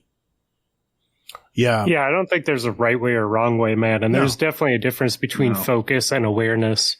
Totally. Everyone needs to do what works for them, right? Like, that's the only way to do it. Don't get me wrong. Stats don't mean as much as they used to anymore, but like you said, Fluffy, it's right there in your face when you're uploading on your server, on your host provider, right? And you're like, oh, look at that. But total downloads, I think, is always up there. Yes. I think you have to drill in to get like individual like episodes and stuff, at least on mine. And the reason I look at episodes downloads is because I want to see what interest that episode drew or what the guest drew. And I mean, one of the best episodes I had was my son, which has nothing to do with the Discord or the Destiny. He doesn't even play Destiny. And when my son was storytelling, they do. You're exactly right. Those episodes are really good. Like people love a good, and again, like what he said, just being authentic and being real and being transparent. Like just the number of shows I've listened to over the last 20 whatever years I've been listening to podcasts. It's like shows I would listen to where it was just three nerds talking to microphones about whatever. Like that was my introduction to podcasts. Just like I don't know these people. We have nothing in common. I don't know who they are, where they are. Yeah. It's just three nerds talking about nerdy stuff. And it just and that's the beauty, since we're talking inside podcast baseball. I mean, that's the beauty of this medium is you're at work, you're mowing the lawn, you're doing dishes, you're playing. I mean, you're sitting playing Destiny, listening to people having, you're this parasocial relationship with the people in your ears. You listen to an hour, 3 hours, whatever hours a week, having conversations about things you're interested in. And you're sort of you're sort of eavesdropping on that conversation, listening in, or you run to the Discord and be like, you are wrong about that. Or, oh, this is the thing you were trying to think of that was on the tip of your tongue. And just like going back to what you guys were saying about doing anything you can for charity. Like one of the things I love most about this community is the Bungie Foundation. Mm. Every time they get together and they're like, we need to raise $1 million. And community's like, done. Hour in, here's your $1 million. What's next? Yep. Just the ability to marshal that number of people toward a common good is phenomenal. It's fantastic. And I love, anything we can do to be a part of that and just being part of that as a greater like Bungie family always makes me feel really good. And it's always really cool to see and be a part of. Yeah. Because, it's like we can do our little thing here and there. And whenever, we've done a couple of men's mental health charity streams in the UK. Yep. David or Noble will come and say, hey, I'm doing this thing for Andy's Man's Club, or I'm doing this, mental health stream. Sure, absolutely. We don't have a huge community, a big following behind us, but if we raise $100, it's $100. So we raise $50. So we raise awareness. Mm-hmm. If somebody finds out about a resource, my wife's a therapist. If someone learns about a resource that they didn't know existed to help them get through a time, it's a win. 100%. And it's super cool to be just to sit here in front of this stupid microphone and talk out into the ether that people listen to. And it just, if we can do a little bit of good, it's worth it. And, and like you were saying, it doesn't really matter, numbers are numbers, Yeah. They go down. It's like, you do what makes you happy. Yeah. I'm not stuck on them. I don't mean to come across that way, but I'm not stuck on numbers. I mean, we don't have. It's so easy. It's so easy. Like, it's so easy to get into your head and be like, oh, this was higher and this was lower. It's like, you know what? I'm going to show up next week. And because I used to really like stress out about like how much I was preparing, how little I was preparing, or if I felt prepared to come into the show, or if I was just like, I haven't read the TWAB, I haven't looked at anything. And it's like, you know what? There's always next week. Yep. There's always next week. Like doing this for so long, it's like, if this show I felt was crap, I can do better next week. There's always another opportunity. There's always next week. And it's just like, it's another show. It comes, it goes. You've always got the next one. There's so many external variables that have nothing to do with you or your show as well. Yes. Like, so true. Someone released a 5-hour episode with a legendary guest. Someone released a bonus episode. You just don't have an opportunity to listen to podcasts that week. Yep. You know what I mean? Like, there's so many things that are in play of download numbers that they do represent like a general theme, but also like, I realize that. Yeah. I realize that too. Because I'll be listening to, like tonight, I was listening to a Destiny podcast, and my wife is like, "As soon as I get home, we got to go. We got to go get this because they close at 8." And I turned off the podcast and just went ahead and moved on to the next thing. And that was not because I didn't like the podcast. So I got to keep that in my head too. But going back to your charity stream, Sweaty. That was the first time I've ever done a charity stream. And I was trying to be as entertaining as possible with my average to mediocre Crucible skills. And, all I knew was all those charity streams that I'd watched all the past Destiny content creators do for Bungie a long time ago. That's the only example I had to go by. But first thing I did when you asked me to be on the stream is I said, all right, what's this charity about? Cause I'm a little skeptical. There's some charities out there that you hear about, that defraud people and take their money and stuff. And I read about this Stack Up charity, how they give Xboxes. I'll try not to get emotional here. How they give Xboxes to our enlisted who are really having some problems. And, I think gaming can be very healing. I think it'd be very healing if not just like Parody said, to turn your mind off and just shoot aliens in the face. And when I saw the video that you sent me and I saw what good this charity did, I have a very big soft spot for our enlisted and our veterans because my grandfather was a Navy SEAL and, he had to go and clean up all the booby traps that were in Iwo Jima, that time period. And, the things he saw just haunted him and he would never talk about it until his dying days. So I kind of had an inside scoop of what veterans go through. And my dad was in the Air Force, during Vietnam. So, I just see how people come back. They're not the same. And it's hard for people to re-engage into society. And, that was a no-brainer, man. That was a no-brainer when you asked me to be on that, to do that, because if it has anything to do with the veterans, and I like the Wounded Warrior Project too. I like what they do as well.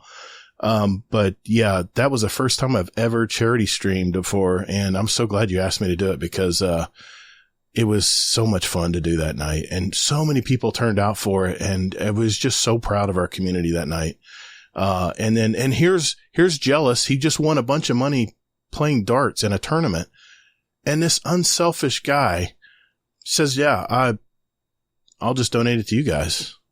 You guys entertain me. And I was just blown away by that generosity. So, I mean, and not just Jealous. There was plenty of other people. Yeah, I'm not minimizing. But we were absolutely floored. It just kept going that night. People just kept donating, and every time you would shoutcast it and cried it out, I was like, I felt so proud. And man, nothing replaces that feeling. So, Yeah. It's infectious. It's so infectious. It When is. you see cool. someone degenerate, it moves you to It want heals to, your soul. you know, It really does. definitely. It's a soul cleanser. It really is.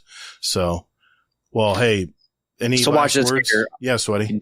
Definitely. I'm going to wrap this up with this. None of this would have happened if it wasn't for the social networking that comes with Destiny. And that being said, we managed to band together, help veterans, and I'm going to close out the first topic and move on to the second topic with this, Gator.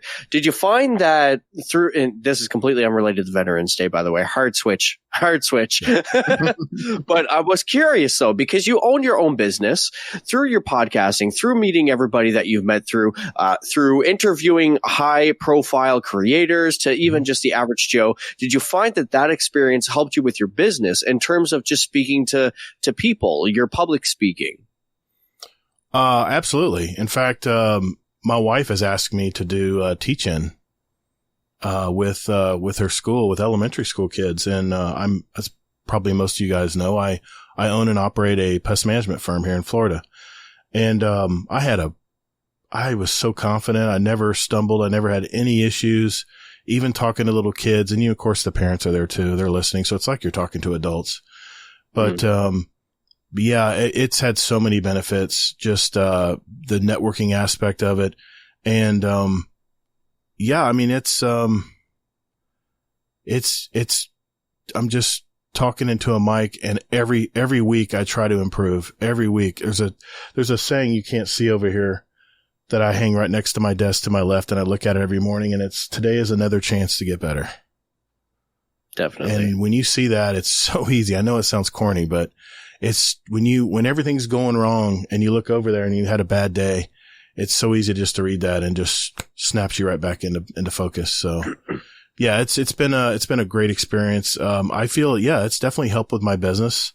And it's something I've shared with my employees as well, as far as helping them when a customer comes to them all frustrated and how to deal with that. And it's given me a new set of tools and skills to use. So absolutely, man. Yep. Awesome. And apologies to do the hard switch, but one thing that I've noticed with you that even you were talking about earlier, Gator, is that a lot of your listener base, a lot of your community, the Discord people, even on the nights that you're not supposedly loosely quoted performing well in game in terms of content, the people are here for you. And I wanted your listeners to hear a little bit more about your perspective in terms of those topics. So I felt an opportunity to really ask you the questions, as even though this is your show, you're the interviewer, but at the same time, we're all podcast hosts. Yeah. So I was just seeing an opportunity to allow your listeners to get to know you a little bit better. Hello, everybody. You are listening to Jealous Gaming on Guardian Downcast.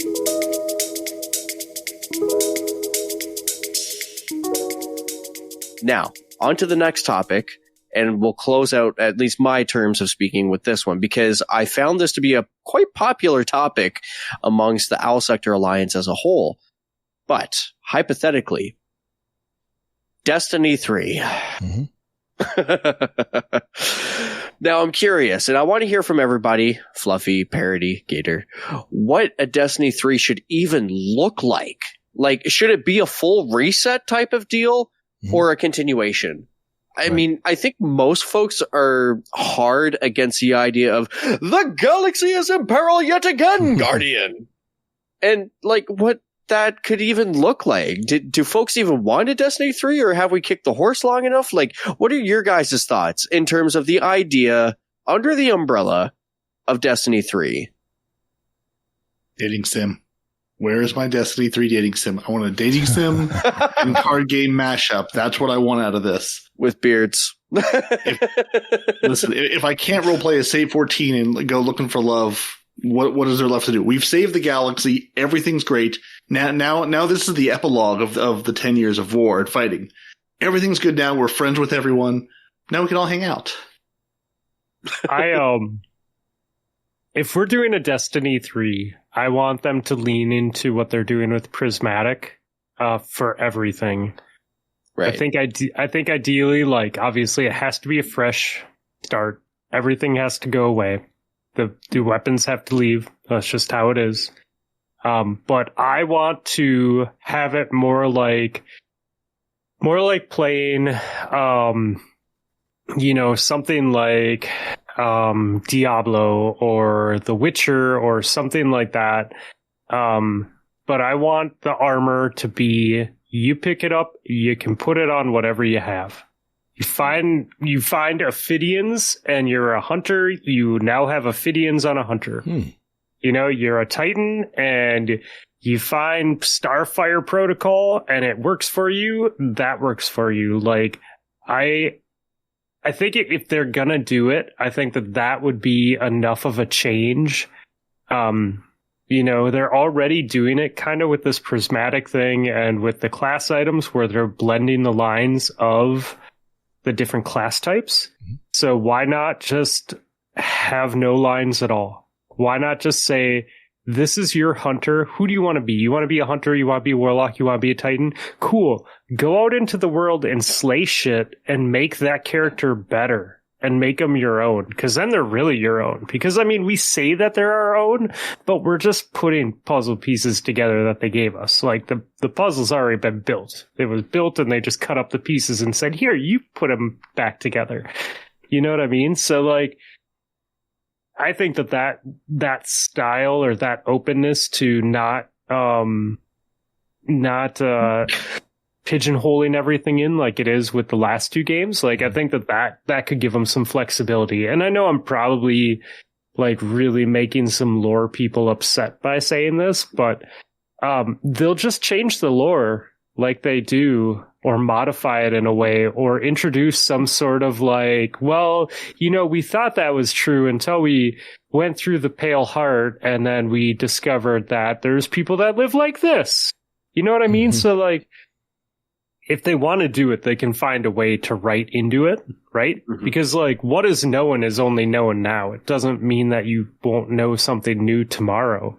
Right? It's just like real life. It's just like science. You know what I mean? Like we think that we have a pretty firm grasp on like how everything in the world works, but we really just are guessing to the best of our knowledge at this point, right? Right. So like, I don't know. That would be my hope. If there was going to be a new version of Destiny, is that they really just like, let people go crazy with the build crafting and the power fantasy. What do you think, Parody? What's a Destiny 3 look like? I think if Gambit, bring back Gambit Prime. Well, honestly, I think Destiny 3 at this point, I want a clean break for different reasons. Like if you're going to continue this world, if you're going to continue the story and continue with these characters, I want a clean break from everything. Make up the storytelling however you want. Again, they can write the story on why we're hanging out with the same core characters we've always known and loved, but now we're somewhere different, or we've gone with the Hive to their home, or we've gone with the Fallen to some distant, whatever the reason is. Yeah, I want to start fresh. right? I don't want to be on a 10-year-old video game anymore. I don't want to be on a game that started life on the Xbox 360. I want to be on a newer, modern game. Now, can we get that with Destiny 3? I know just a tiny little bit about programming and development, just enough to be dangerous. I'm in no way a game developer or have any clue what I'm talking about. But seeing the creakiness and just, the instability of, this phenomenal project, this sort of unicorn game that's lasted this long through 2 iterations and multiple corporate overlords, but it's really, really ripping at the seams. So if we're going to have a Destiny 3 and it's just built on top of this decade of legacy code and legacy tech and legacy everything, Night Demon, earmuffs, don't listen to this. I don't know if I want a Destiny 3 if that's what it's going to be. Now, if we're starting fresh, if part of this marathon work is, starting fresh with newer things in a different core and everything else, let's move forward and see what that looks like. But there's parts of me going, oh, I'm going to play the game. Which parts of it are completely broken this week? Which, again, to be fair, is always going to be a thing. It's a live service game. It's a living, breathing thing. It's not a cartridge I got at the mall for $60 to put in my Super Nintendo that's never going to change. Like, I understand the complexities here, but it's also, it's a little, and I think some of it's just, I'm showing my tiredness of, we're going to go play this. Oh, this is broken, so I can't play this week. And it's a thing. So it's been creaking along for a while. So if we are getting a Destiny 3, let's start fresh with, this vault I have full of weapons and things. It had a good run. We can leave it behind now and move on to something bigger and better that they can do cooler stuff with. That hurts to hear. I know there's a lot of people are squirming right now, but I earned those weapons. Yeah, when you finish Call of Duty and Call of Duty 2 the next year, you're not even thinking about those guns. You're thinking about what new guns to get. Boy, I have a lot to say here. Just from if you go back to all the episodes of all my speculation, all the way back to when even Hazel and I were podcasting, I've had so many ideas for a Destiny 3, but the one thing, there's a ton of quality of life stuff, and I'm just going to randomly just throw them out here.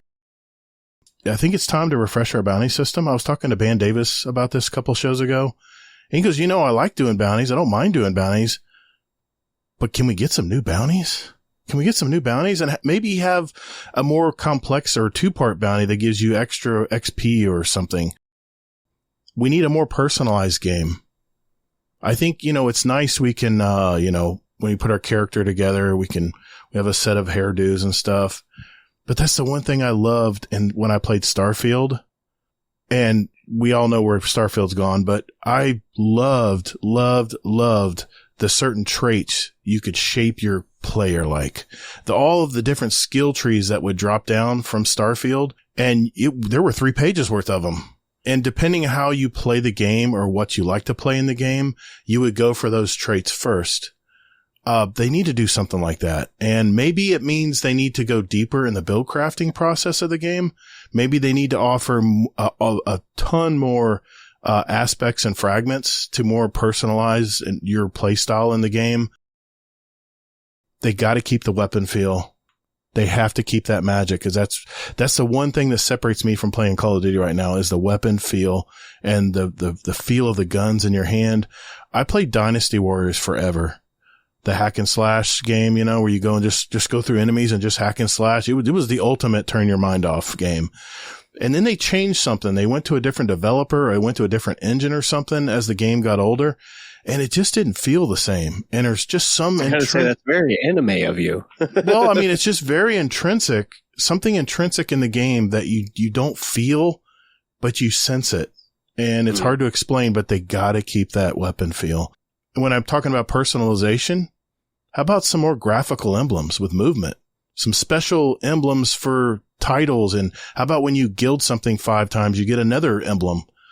Emblems are the ultimate way to express yourself as a guardian, because what's the first thing people see when you're sitting in orbit? They look at your emblem. If you watch any of my streams, I'll say, hey man, where'd you get that emblem? I like that emblem. Where'd you get that emblem?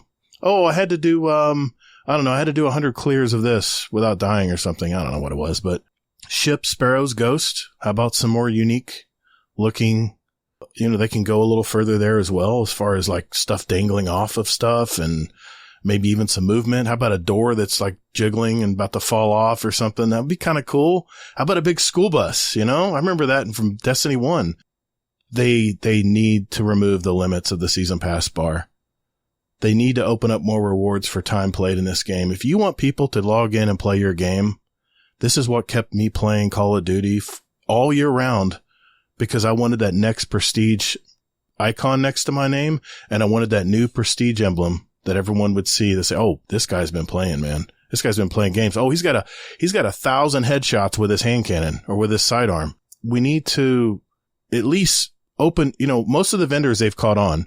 When you prestige, your Iron Banner, it opens up into a whole new level of, rewards, including a new shader, which I always go for, by the way. I know, Fluffy, plug your ears. They need to have replayable missions. In Destiny 1, you could replay the story campaign missions, but you can't. If you're playing seasonal story missions and you get it done, it just disappears. As far as I know, you can't go back and play those stories again unless you have another character. So how about some replayable missions when I get that itch, when I want to relive that story again, you know? How about more random drops that Guardians can discover in the world? Just if you're running patrols or anything and you open a chest, you don't get that 52 stat armor, you know, that they always throw out there. They need to get rid of that crap. How about one time you get like a lucky, like 1 in 100 chance of getting some armor with like a 70 roll, you know, something like that. Bright dust. Bungie. You do not realize how powerful Bright Dust is in this game. People will kill themselves to get more Bright Dust, to get all of those cosmetic things in Eververse that they don't want to spend money on. Right now, if you want to get Bright Dust, you have to do these repeatable bounties in the activities, the ritual activities, and you get 10 Bright Dust per bounty, or you get 120 if you get 7 bounties done on each vendor. When Shadowkeep came to this game, you could, anything you got from Eververse, from an Ingram drop or whatever, you could dismantle it and you would get Glimmer and you would get Bright Dust. Got to bring that back. We got to be able to have more investment in Bright Dust that we can use in the game. And I'm telling you, even though you think you'll be giving money away, and Hazel argued with me every time at this moment on this point, but people say they have only enough Bright Dust to buy this armor set here, but they see this one over here for some silver. How likely do you think they're going to spend money on that over there? Or they're going to spend it in time, that's the ultimate currency for game developers. Is how much time, how many concurrent people are playing your game every day. Bright Dust would do it. So, transmog's a pain in the butt. They need to get rid of that system where you have to pay to get additional slots. Got to get rid of that. Shader system. They showed the new shader system last week. How about if we were able to press a button and rotate it? Like if a shader had like a little gold singe on it and you like that gold singe to be more prominent on something on your gear, why not have a button where you could rotate it and the textures or colors could rotate between the shader? You wouldn't have to make as many shaders, but you notice a lot of shaders have different textures on them. How about being able to rotate the shader around and then look at your armor or your weapon as you switch it around? Just saying. I mean, when they showed that new UI element last week when they talked about it, it's nice that you can see more of the shader, but it'd be nice if, I really thought that's what they were doing. It'd be nice if you could kind of rotate the shader around a little bit. And I know we're on the last part of this Destiny 2 ride, right? They need to just make everything craftable. I know there's people out there who hate the crafting system, but like I said earlier in the show, I spent months in Witch Queen making sure I was crafting all the weapons I wanted to craft. And it gives you value for your time playing. You know, you can still have the RNG drops out there for people who want to just roll the dice and see if they get it. Sorry, RNG Gator. I know I'm using your name again, but, Ranga. I'm just a fan of the crafting system. It's so cool to have when I see something that's craftable, my ears perk up and I give it a lot more attention. And I know if I really like that type of weapon, especially in Crucible, I'm going to spend the time to make it the way I want to make it for my play style. And then lastly, and I know I'm hogging the conversation here, but this is kind of what I wanted to talk about tonight. We're all adults, and most of us that play Destiny, I think I can 90% with 90% accuracy can say that most of us are older adults playing Destiny. Okay. What do you mean by older? Older being most people who played, I would say the majority of people who play Destiny are probably in their late 20s to late 50s. In other words, all the gaming moms are younger. All the PvE years are older. I mean, if let's face it, the 13-year-olds and the 15-year-olds, they're playing Fortnite, or they're playing these crazy PvP games that you have to have super good Twitch reflexes to play that I have abandoned. Servers. What's that? And dedicated servers. Oh, that goes without saying, but that's from my old Battlefield days when someone would try to try to lag switch you in a dedicated server, and all they would do is just run in place, and you just had to just tap them on the head and kill them. That's a whole other thing too. And they said they're bringing it to Marathon, but we'll see. But my point being, we're all adults. Why don't we have a rated M for mature Destiny 3 game? Blood, guts, gore, and more importantly, not the hero story. What happens if we play a season and it doesn't work out? You know? What happens Listen, you're enabling the OnlyFans Marasov fans, okay? I'm just saying. So you want consequences to our storytelling? I really hate to say this, and if Hazel, if you're listening, want to make a choice and have it actually matter or mean something, not just we got there just in time. Yeah, but I waited 6 weeks. But you were just in time. Don't worry about it. As Hazel would say, and if he's listening, I remember this exactly. I just want the world to burn. You know, it would be really how invested would you be in this game if you knew that the witness might not die? What if the witness wins? I've said that so many times. I know people are trying to hear it. What if the witness wins? What if the darkness wins and we end up resetting anyway? Or something happens that, you know, we just don't kill. How boring is it if we just kill the witness and move on? Oh, wow. Okay. We killed the witness. I guess we killed the darkness. I guess the Light and Dark saga is over. Okay, what's next? It would just be really cool.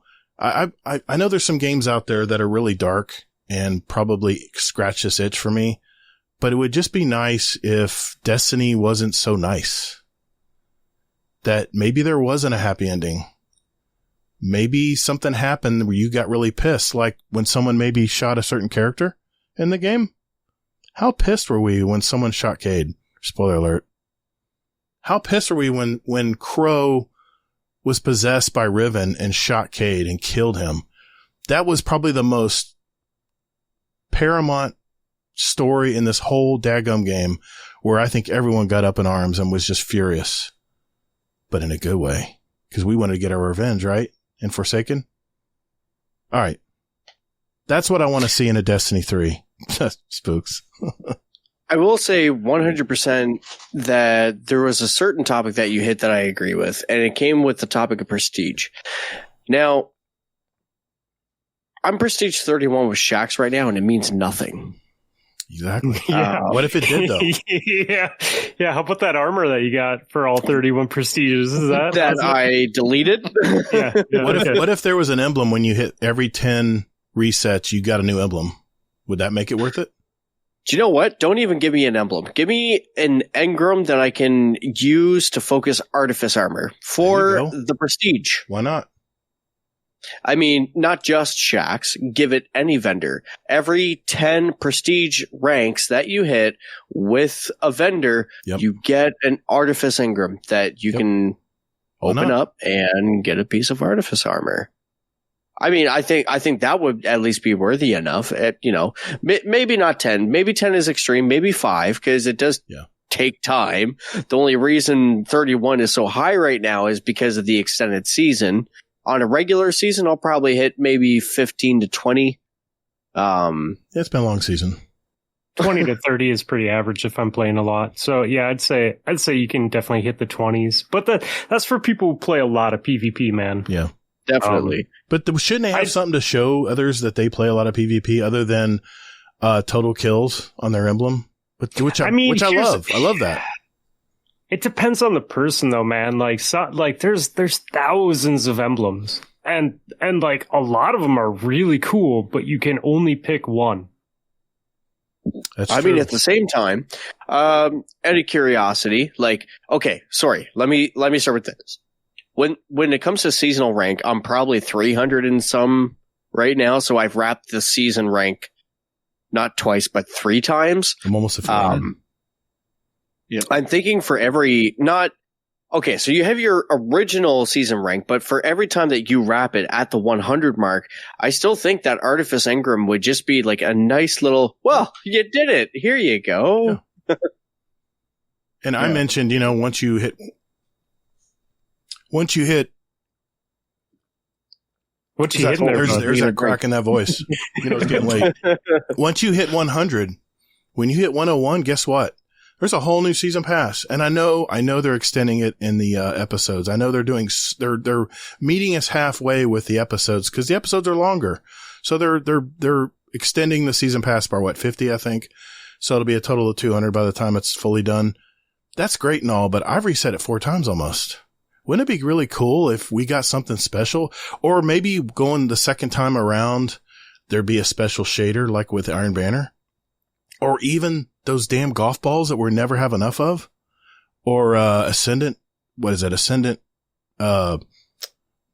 Yes. And don't get me started with enhancement cores. That's the big drain. You know what? Bungie is always good about having one currency that is so scarce that it just totally drains out of our damn wallet every time. I keep flirting with 300 of them, and I'm like, oh, I got to build it back up before I spend them again. I'm sitting on over 1,000 Gator. And I'm maxed on alloys and if I could Bright give Dust, you, I'm sitting at 10,000 Bright Dust right now because they're giving it away for free every week right now. Yeah, leading up that's to true. the final shape. That's true. Yeah, Bright Dust, I'm in the 15,000s. So Peter, I would love to reach into my vault and hand you some of the 3,292 enhancement cores I have. I know. Or some of the 33,500 something Bright Dust I have. Or even I went and dutifully, like a good guardian, spent every last single legendary shard because I was told I wouldn't need them because the final shape will be here. I should spend them all. Right. And I had, 40 or 50,000.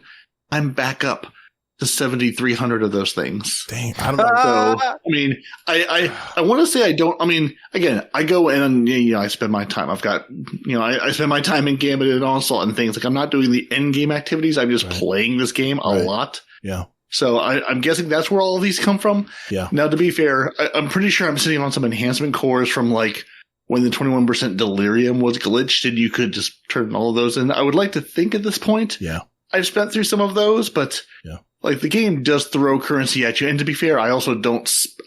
I tend to hoard currencies until they're decommissioned. And then I go, why do I have these?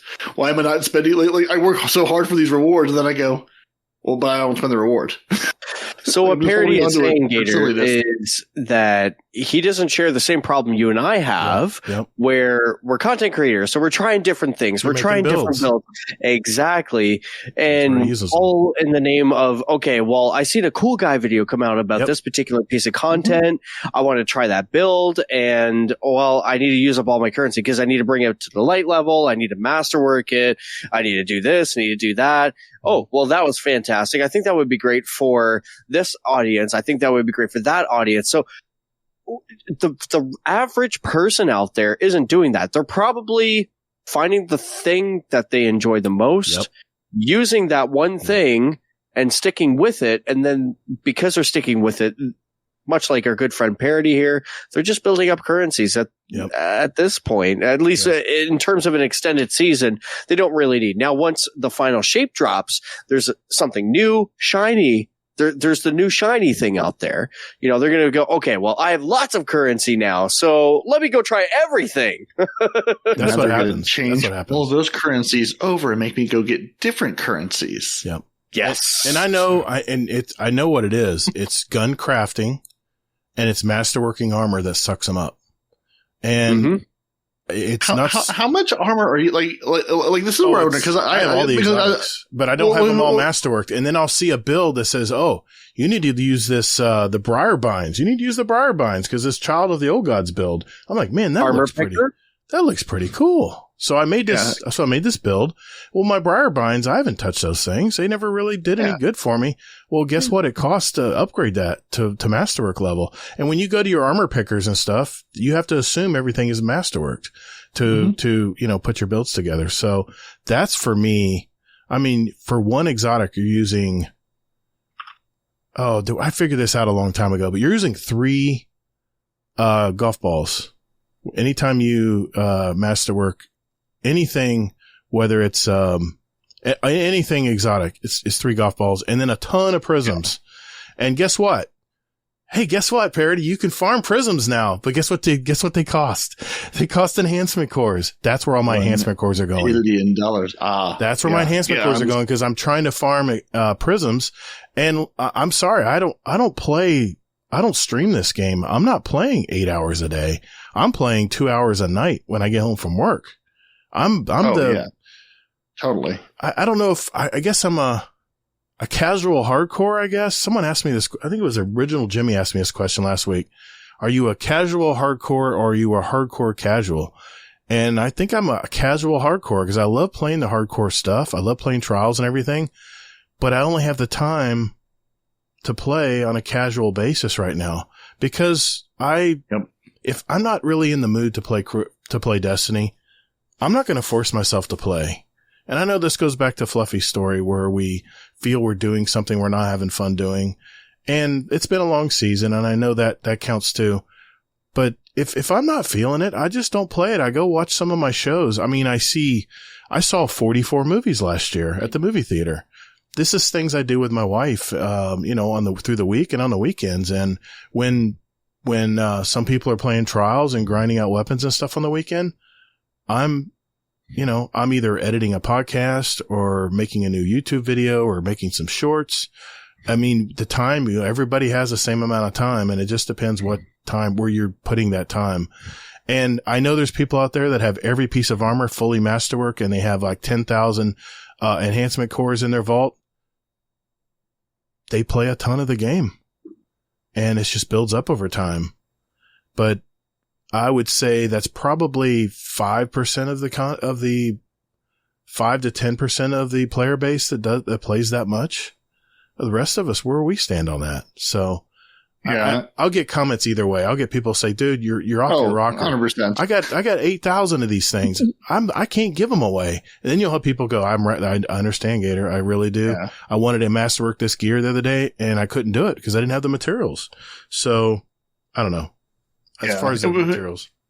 Yeah, I mean, part of it is definitely, I play two characters. Like I have a third character. I do not play the third character. So, I mean, part of it is, I'm not building for 3 separate characters. Yeah. And I'm not going out and create, I'm playing for me. Like I'm going queuing up these videos going, let me pull this into DIM. Let me pull this into D2 Armor Picker. Let me throw this build together.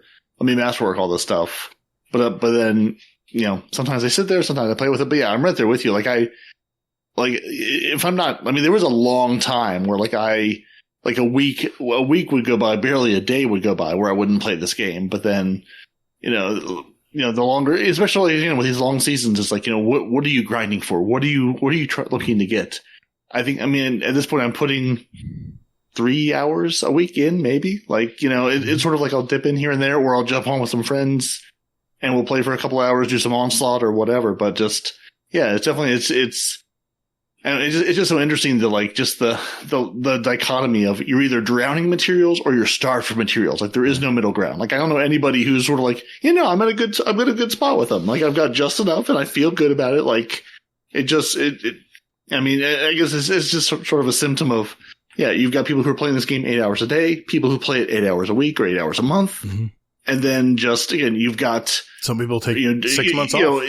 Is it one character? Is it 3 characters? Like in D1, especially, we play with a bunch of guys who were active military, so they're like, I'm not going to be around for the next six or 9 months or a year or whatever. Maybe those too. And then they come back and go, what are we doing here? So, I mean, I'm wishing a lot of these changes were around back then. Would have made it a lot easier to sort of, reintegrate them into the game and just catch up with what's going on. But I just find it's funny that Spider's gone. We can't exchange anything with him anymore. So they give it all to Cryptarch to do. Mm-hmm. I miss him too, Sweaty. And I go, when they started talking about being able to get enhancement cores and farming and swapping out stuff you have a lot of, I have a ton of legendary shards because, we're not going to be using them next season, the next drop. So all I can get pretty much is 10,000 glimmer, per 10 of them, or whatever it is.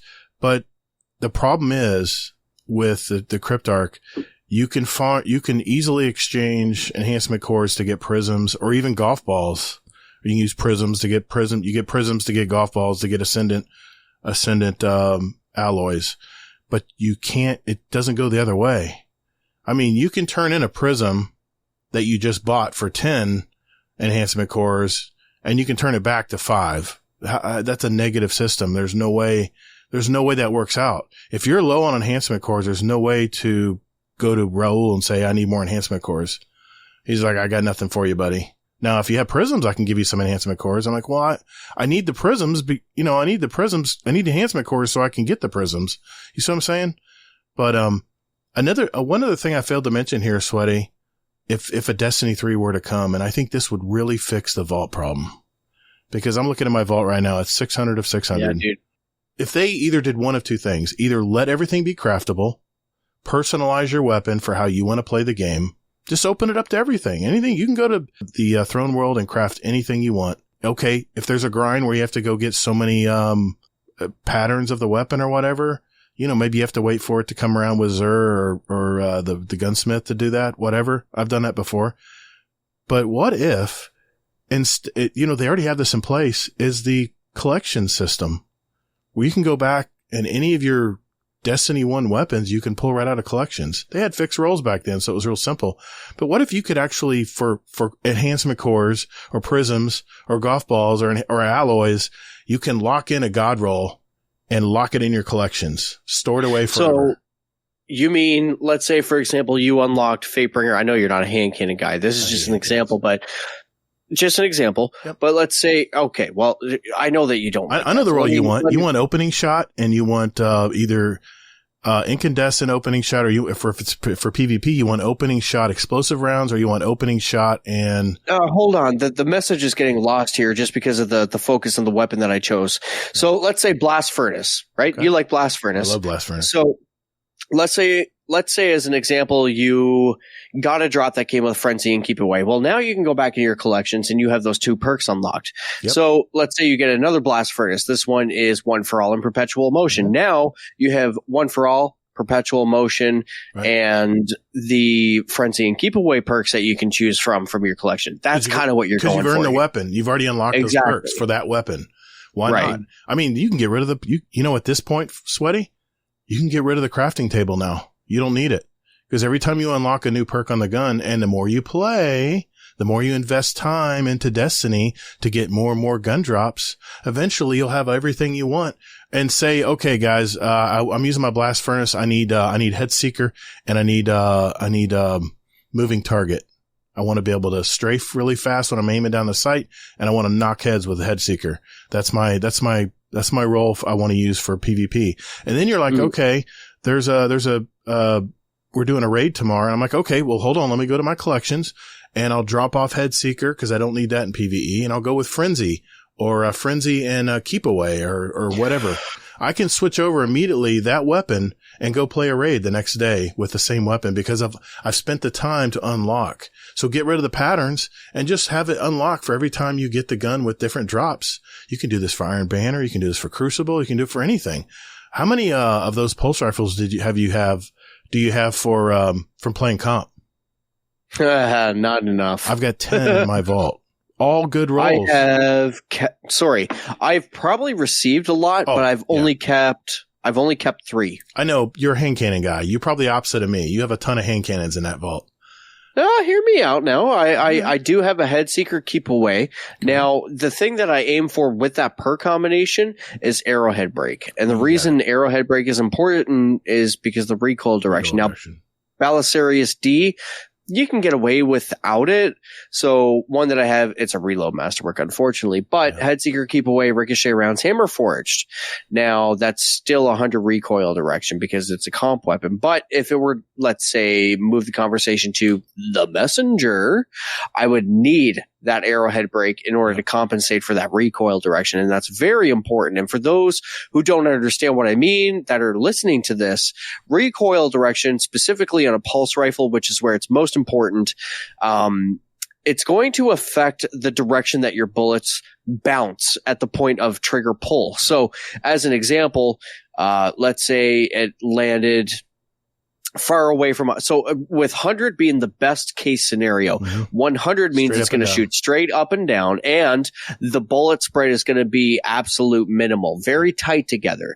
Now let's say it landed on 63. 63 means that your bullet spread is going to be very wide. That's what they mean by a bullet or cone angle. You'll hear Cool Guy talk about this. That's what cone angle means.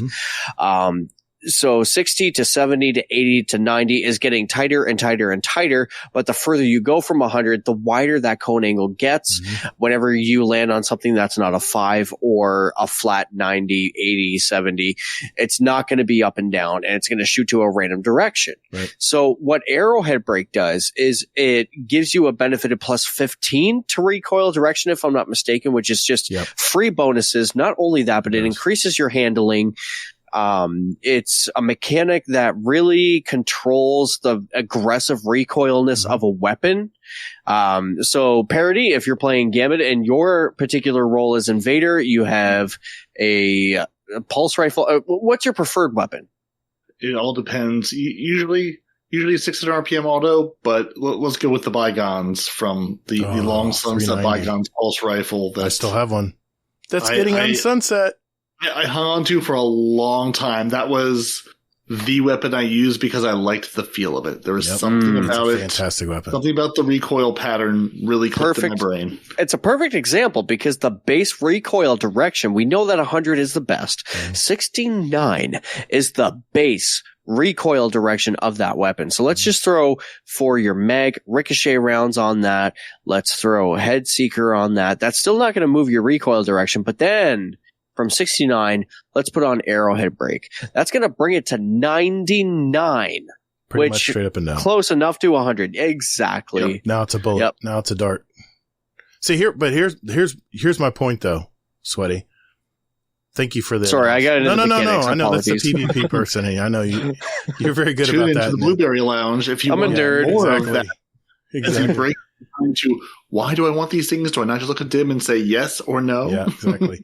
You said your Belisarius D unfortunately had a reload masterwork, right? Correct. So now, if according to this new system, you can jump back into comp and try to get all you would have to do was get a stability masterwork or a range masterwork, the masterwork that you wanted. But guess what? Guess who's going back to play comp because they want to unlock that on that Belisarius D? You see my point? There's the game loop. You don't have to worry about handling myself, but I know where you're going with it. but okay, I understand. But here's the thing. Yep.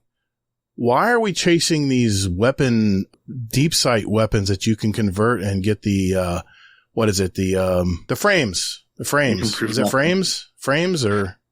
Well, yeah, the blueprint, the same thing pretty much. The deep sight harmonizers. No, it's not that. But yeah, I mean, you're using that to be able to convert one that is not a red border. That's another thing. But instead of going for these frames on weapons, and what if you want to craft a weapon that's no longer in the seasonal stuff and you can't get deep sight weapons, deep sight for it, and you have to rely on these harmonizers that you only give you 6 or 7 of them every season?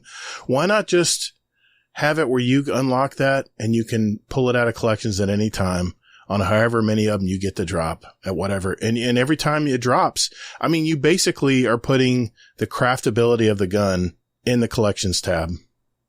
You're getting rid of the crafting table altogether. No more having to collect frames, or I know people are yelling at the screen right now.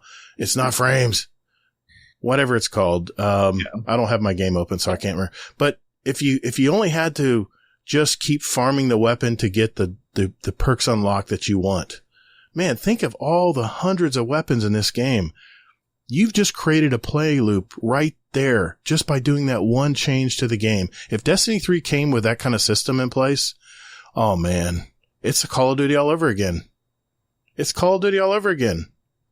You're going to go out there and just try to get and build the weapon exactly the way you want it. I just think that's I don't know why they haven't pounced on that, other than the fact that they're being hindered by the older engine of the older consoles, I'm not trying to shit on the older consoles, but the time is going to come where we're going to have to keep moving on as the game moves on. And, the new consoles and PCs are going to be the way to go. They're going to be the way. But I mean, that's what I did. I started on Xbox. Yeah. And I mean, it was a personal decision, but I did go to PC because, okay, intervention time. Sweaty has a problem with hand cannons. So if I can't play Destiny, do you want to know what I'm playing, Gator? What? Apex Legends. Yes. Because there's one weapon, and it's called a wingman. I remember that weapon. Parody knows where I'm going with this because I'm sure Titanfall 2 had it. Something similar, yeah. It's a hand cannon. It works very similar. Yeah, anyways, there's something about the 3-tap satisfaction that has me by the grips. I get it. Well, that was your topic, Sweaty. Any final words on Destiny 3, what it would look like? For me, so it would definitely have to be a hard reset. I think most of us are in agreement with that. I don't think the majority of us want to hear, the galaxy is in peril yet again. Yes. And I mean, sure, maybe that's what it is for the story. I don't know. Bungie's really good at story. I leave that to Bungie. That's kind of what they're the best at when it comes to Destiny franchise. But I think it would have to be different, or at least disconnected from the current storyline that we've been following for the past 10 years. At least that seems to be the consensus that I gather through the various podcast groups through the Owl Sector Alliance. It's going to have to be new story of some sort. I think some people theorize, well, what if we did a prequel in the sense that we explored some of Shax's story? What if we did the Golden Age? What if we did the fight of Six Fronts? You know what? We know about that stuff. It's not new. So why don't we do something that's clean slate, new, hard reset, new loot, new characters? Prismatic?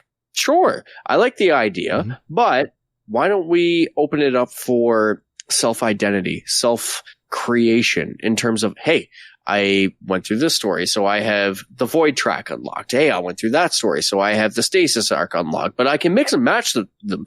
And you know what I'm saying? Like like Fluffy said, there's no line. You can create your Guardian, custom tailored to you as an individual to be your online identity and to pursue your power fantasy of choice. I'm in agreement with everybody in terms of that. I think that's where I'm at. I mean, there's been a couple leaks out there. Some have said that Destiny 3's already working on it. They've been doing it for a couple of years now. There's other people saying that there's not going to be a Destiny 3, that they're going to continue with the episodes and but it's going to be something, quote, new. I think we're all in consensus here that we're ready for a hard reset. We're ready for Gaul to kick us off and let us start over again. Could you imagine if Destiny... Could you imagine if Destiny, like the franchise of Destiny, introduced us to new characters within the universe of Destiny that we don't know yet, and a whole new story that we have to pursue like that? And I'm in agreement with you, Gator. Now, you didn't mention this during the show, but I'm going to be the bold bastard that brings it forward. Because I agree with you that, and the reason we didn't talk about it is because we don't have any evidence that this is ever going to be a thing. Mm-hmm. But I think it would be fascinating to see, potentially, theoretically speaking, in the future, if there was ever a Destiny TV series. Oh yeah. I mean, I've been following the Fallout series, and it's been very enjoyable, even to the point to where my wife has been watching it with me. Amazing. And I've never played the Fallout games. I never really cared to follow the Fallout games just because it's a game style that it's a game loop that I don't get enjoyment from. I mean, my limit to that would be Skyrim, and I enjoyed it during the time that I played it, but I don't have any motivation to go back and play it again. Yeah. But to see the story, to hear the story, to watch it on the TV, I mean, I'm always watching some sort of a show as I'm falling asleep every night, even if I end up watching the same episode multiple times because we're all full-time working men here. But you know what I'm saying? Like, I think it would be a great, even, you know what? Even if it wasn't a TV series, because that does take a lot of effort, does take a lot of time. Just make me a movie about one character. Give me a story. Borderlands is doing it in August. I think it would be a treat. And I think that even my wife, who despises Destiny because it's the other woman of the house, yes. I think even she could come to appreciate the characters that we have grown to love so much. And that's not to say that it should justify the reason as to why we should receive the stories or the cinematics, if you will.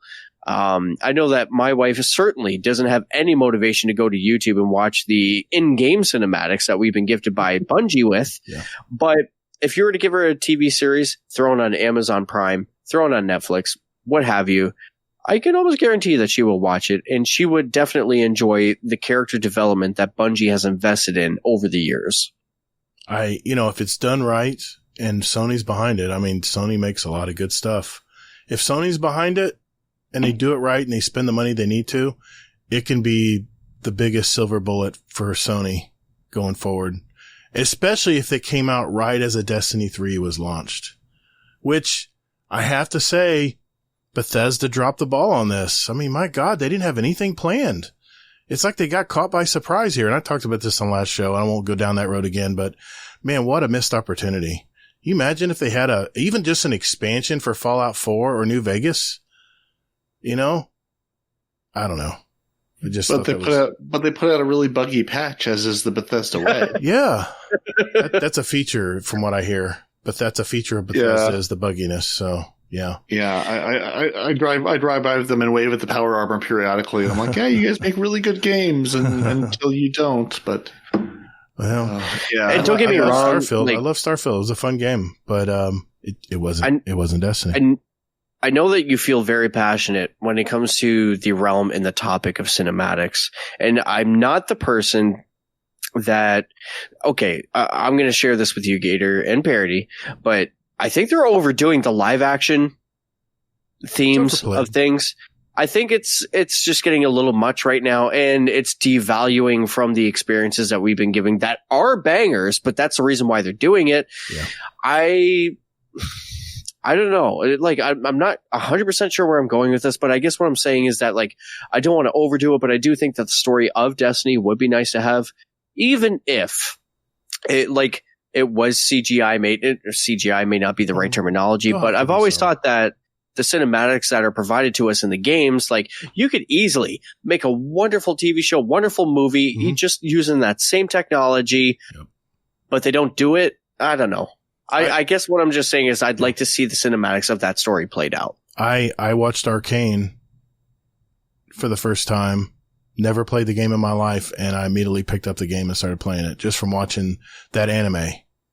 It was amazing. Well done. So I'm not opposed to animation, but it just has to be done right. I mentioned this in several shows ago.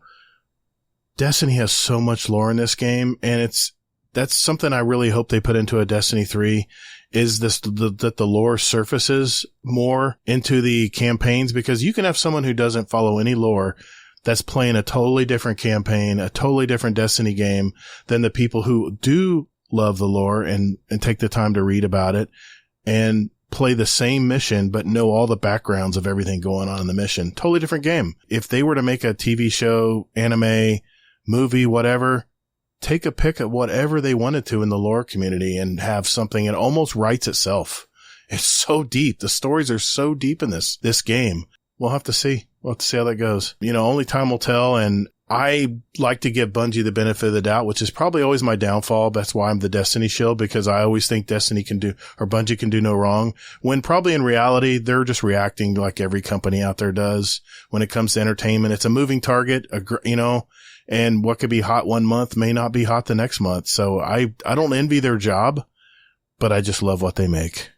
And I will say the most recent events, and I mean, we know the downside of Destiny. We've been fans of it long enough. But what I will say is that the heat, the attention, the news that we've been reading when it came to Sony and the devs and stuff like this, we all come to the realization that it's not the devs. It's the management. It's the leadership. It's the higher ups. Now, what I've been noticing lately, Gator and Parody both, I'm curious. Have you noticed that years of requests have come through in the past month to 3 months, and that leadership has allowed the devs to cook recently? Like with honestly the whole End of the Light drop, it reminded me of the end of Destiny 1, where they gave us all the strike score, and they gave all these things that all these little quality of life things they would sort of pepper in here and there or give us for seasonal events. They just dropped, and they were like, here you go. Have fun. Crazy. You want all these fun, exotic class items? You want to punch an ogre and have him be your best friend? Yep. Go for it. There were other ones that did other things. I just wanted to punch enemies and make them my friend. Yep. And now we're good. Like, this really feels like the end of the thing. Let's give you all the things. Let's really pump this up. I mean, let's begin this. Bungie is nothing if not incredible at hype. Let's take the game that was in a decent spot. Let's put it back where it should be. Let's give something for basically every corner of this game. Let's drop a ton of free content. Let's make the entire thing free for a month. Let's really build into the final shape. One, because financially, that's all they have. Like, there is nothing else but Destiny 2. They're not making money on Marathon or anything else at this point. And two, like, they're building something. Like, they clearly the investment we weren't seeing going into Destiny was going somewhere. There's other projects, plural, in the pipeline somewhere. Right. And I'm totally with you. I don't want to experience all of the Destiny world through the game of Destiny.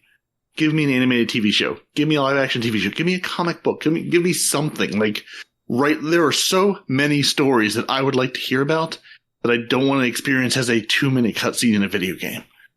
I want to live those stories. I want to live in that world. Give me some books, like some proper, like, narrative. The lore and the Grimoire stuff is fine, but give me some novels. I mean, Star Trek, Star Wars, Halo, all things with huge stories, right, with rich worlds. There is stuff outside of the video game to go enjoy. The Wishkeeper, the bow, the new bow. Yeah.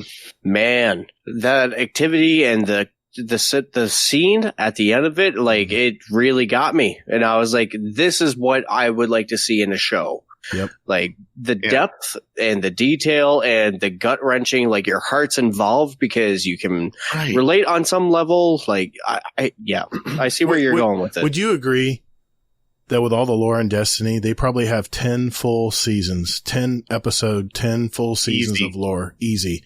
Think about, I still think to this day, and I'm tired, people are so tired of me talking about it, but I have to mention it one more time. When Bungie was being purchased by Sony, they had to see all this. They had to see all what they were buying the rights to. And I don't think Sony's a stupid company. They've been around a long time, and they've been through a lot of changes. So, well, they're doing a Ghost of Tsushima movie. When they made the Halo TV series, that's an example of not doing it right, or someone has a different viewpoint of what Halo is. Or I even heard these people made the live action series never played the game. That's terrible. So, like I said, if Sony can do it right, if they can spend the money and, keep the realism involved, whether it's anime or whatever, I really think it's a win-win. And it just boggles my mind that they wouldn't, especially after what's happened with Fallout. Look at the bounce back that this 10-year-old game, older, the people are grabbing and playing it now. Think of all the sales numbers they've got in on something they already developed. They hadn't spent zero on lately. So I'm just saying. And to further your point, they're giving it away for free on Amazon Prime. Yes. So I don't know. We'll see. Gentlemen, it's been a treat tonight. I know I can certainly keep talking about this, but I wanted to make sure we all got our opinions out as far as what a Destiny 3 would look like. So I thank you both for coming on the show tonight. I was so looking forward to this show this week, and man, just what a great topic to talk about, and very, very apropos. We're heading right into, probably within 2-3 weeks, we're heading into final shape. So it's going to be a lot of fun. I'm real excited about what's coming down the pike. That's crazy to think about. I still feel like it's so far away. Like, I haven't even thought about that timeline, honestly. Yeah. 2 to 3 weeks. June 4th is 2 weeks away. 2.5. Every time it creeps up on me, I think, I've got like 6 months, or I've got 6 weeks, and then all of a sudden it's tomorrow. Yeah. It's like, it's tomorrow. And remember, kiddos, don't keep your Vanguard, Crucible, or Gambit bounties. They will disappear next season. I wanted to ask you about that, Gator, before we closed out the show. As the Destiny shield that is so esteemed on bounties, I wanted to know, how are you handling this news that Bungie released today in regards to bounties? I love this Pathfinder system. Kingsley was talking about it in the Discord today, how he was just talking on the show that I was with him on, how it would be nice if we, the one bad thing about these activity bounties is like get 50 kills with a sidearm. Well, here I am like a jackass running around probably hurting my team because I have to kill everything with a sidearm, including blockers. So let us gain XP or Bright Dust or exotic engrams or whatever by just playing the game. And this new Pathfinder system that they just tweeted out about, they said in the next couple of weeks before Final Shape, they're going to explain what that is. I'm excited to hear it. It's like every week Bungie's got a banger of a TWAB. So I'm looking forward to next week and seeing what they bring out. So, but no, I'm still gathering my weekly bounties on the Cosmodrome, the weekly bounty on Start fresh. No, don't. No, I know. Go in the Final Shape like a newborn baby. You don't need those. You don't need those bounties. Those bounties aren't real. You don't need them. It'll be fine. But if you Bounties are bird, and we all know birds aren't real people. This reminds me of the time that me and Hazel played the very first story mission when I think it was Witch Queen dropped. Witch Queen? One of the seasonal. Anyway, we jumped into the season and I said, hold on a sec, I got to do something real quick. And all he heard was clunk, clunk, clunk, clunk, ding, clunk, clunk, clunk, clunk, clunk, ding, clunk, clunk. And I got that level 17. I got that soundbite somewhere. And you know what? I'm going to put it in right here. I'm going to put it in right here so you guys can hear what victory sounds like.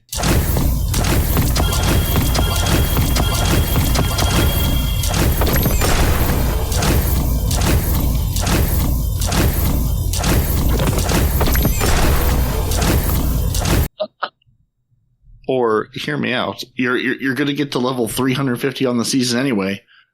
If you only make it to 342, does it really matter? Well, where it really matters for me, and it doesn't sound like they're changing the artifact, is it unlocks my artifact stuff much faster. And I know Kingsley said this in the Discord that they've already stated that if you play the mission, you play the stories that lead up to the raid and then the final story, that you'll still unlock everything in the same amount of time. Well, I like to go beyond that. How about we unlock everything, and then some? How about some power? We'll get a little bit of power on there too. So, people who are going to hoard bounties are going to get that power bump faster. And that's unless they change it, which they haven't really let us on that they're changing the power level in the artifact. So if that's still the case, then I'm still going to hoard bounties. And then you can just be bored with the season sooner.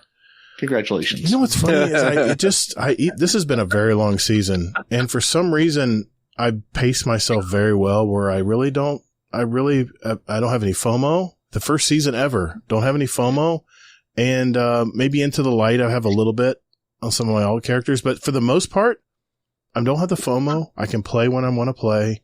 It's just a good feeling, So yeah. Hopefully Bungie's listening and they hear some of these topics we mentioned tonight as far as what a Destiny 3 would look like. And it just seems, I just got that feeling it's coming. I think Sony needs it. I think Bungie needs it. I think it's time for a fresh restart. And hopefully that's what'll happen.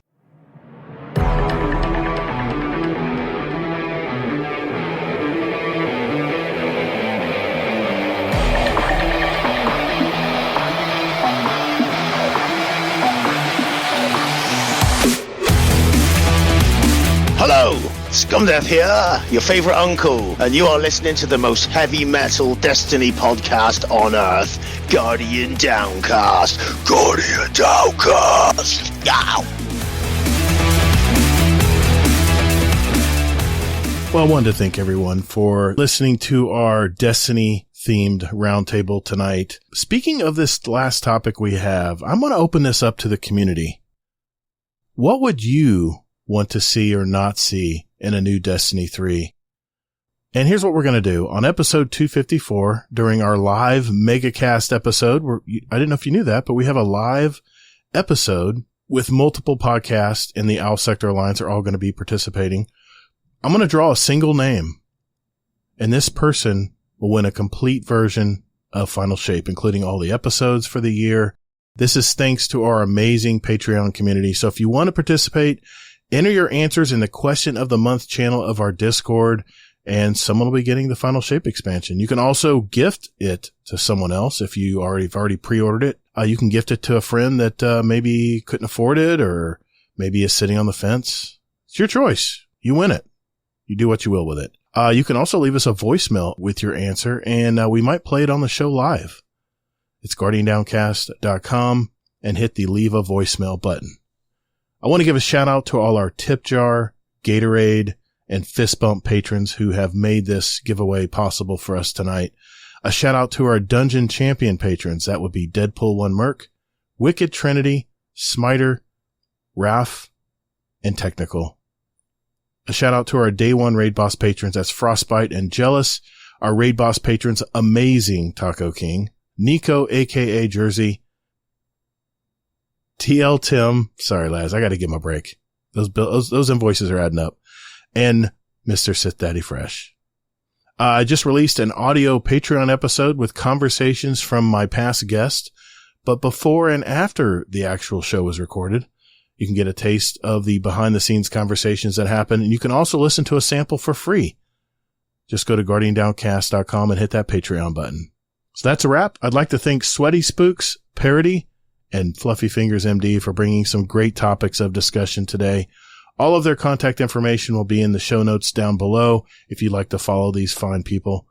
Thank you, gentlemen. Remember, if you'd like to know more about the show, how to join our Discord community, find our past episodes, or even where you can give back to the show, or have any comments or questions, or even rate and review our show, it's all in one place. GuardianDownCast.com.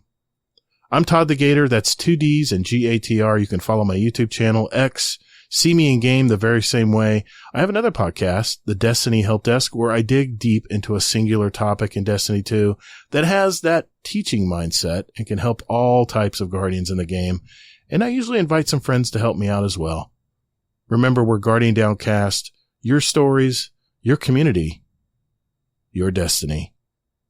And remember to be good to your fellow Guardians in the Destinyverse. Guardians are measured by their ability to come back from defeat.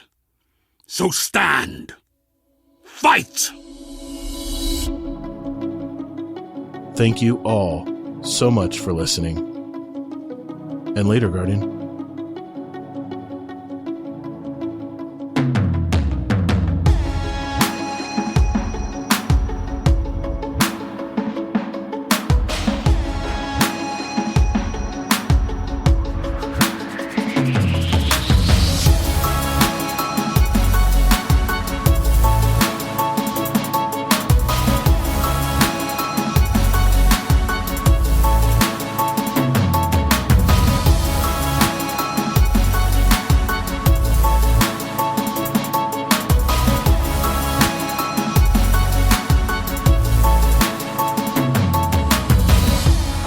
All right, well, I'll end it there. Thank you, gentlemen, very much for coming out. I got a lightning storm about to move through here, and my daughter's already texting me going, get offline. But thank you both, Sweaty Spooks and Parody. Thank you. Thank you very much. And Parody, hopefully you get at least a few hours of sleep before you start recording again tomorrow. Oh yeah. I'll be in the same chair. I don't know, some number. I'm trying to do math at 2 o'clock in the morning. Late. And please tell Night Demon and no one responds in real life I said hello. 7 hours. There you go. 7 hours. There you go. Beautiful. Perfect. And in Sweaty Spooks, tell Native Raider to get off Pal World, start coming back to the light again. The intervention will occur. Thank you, sir. Well, thank you, gentlemen.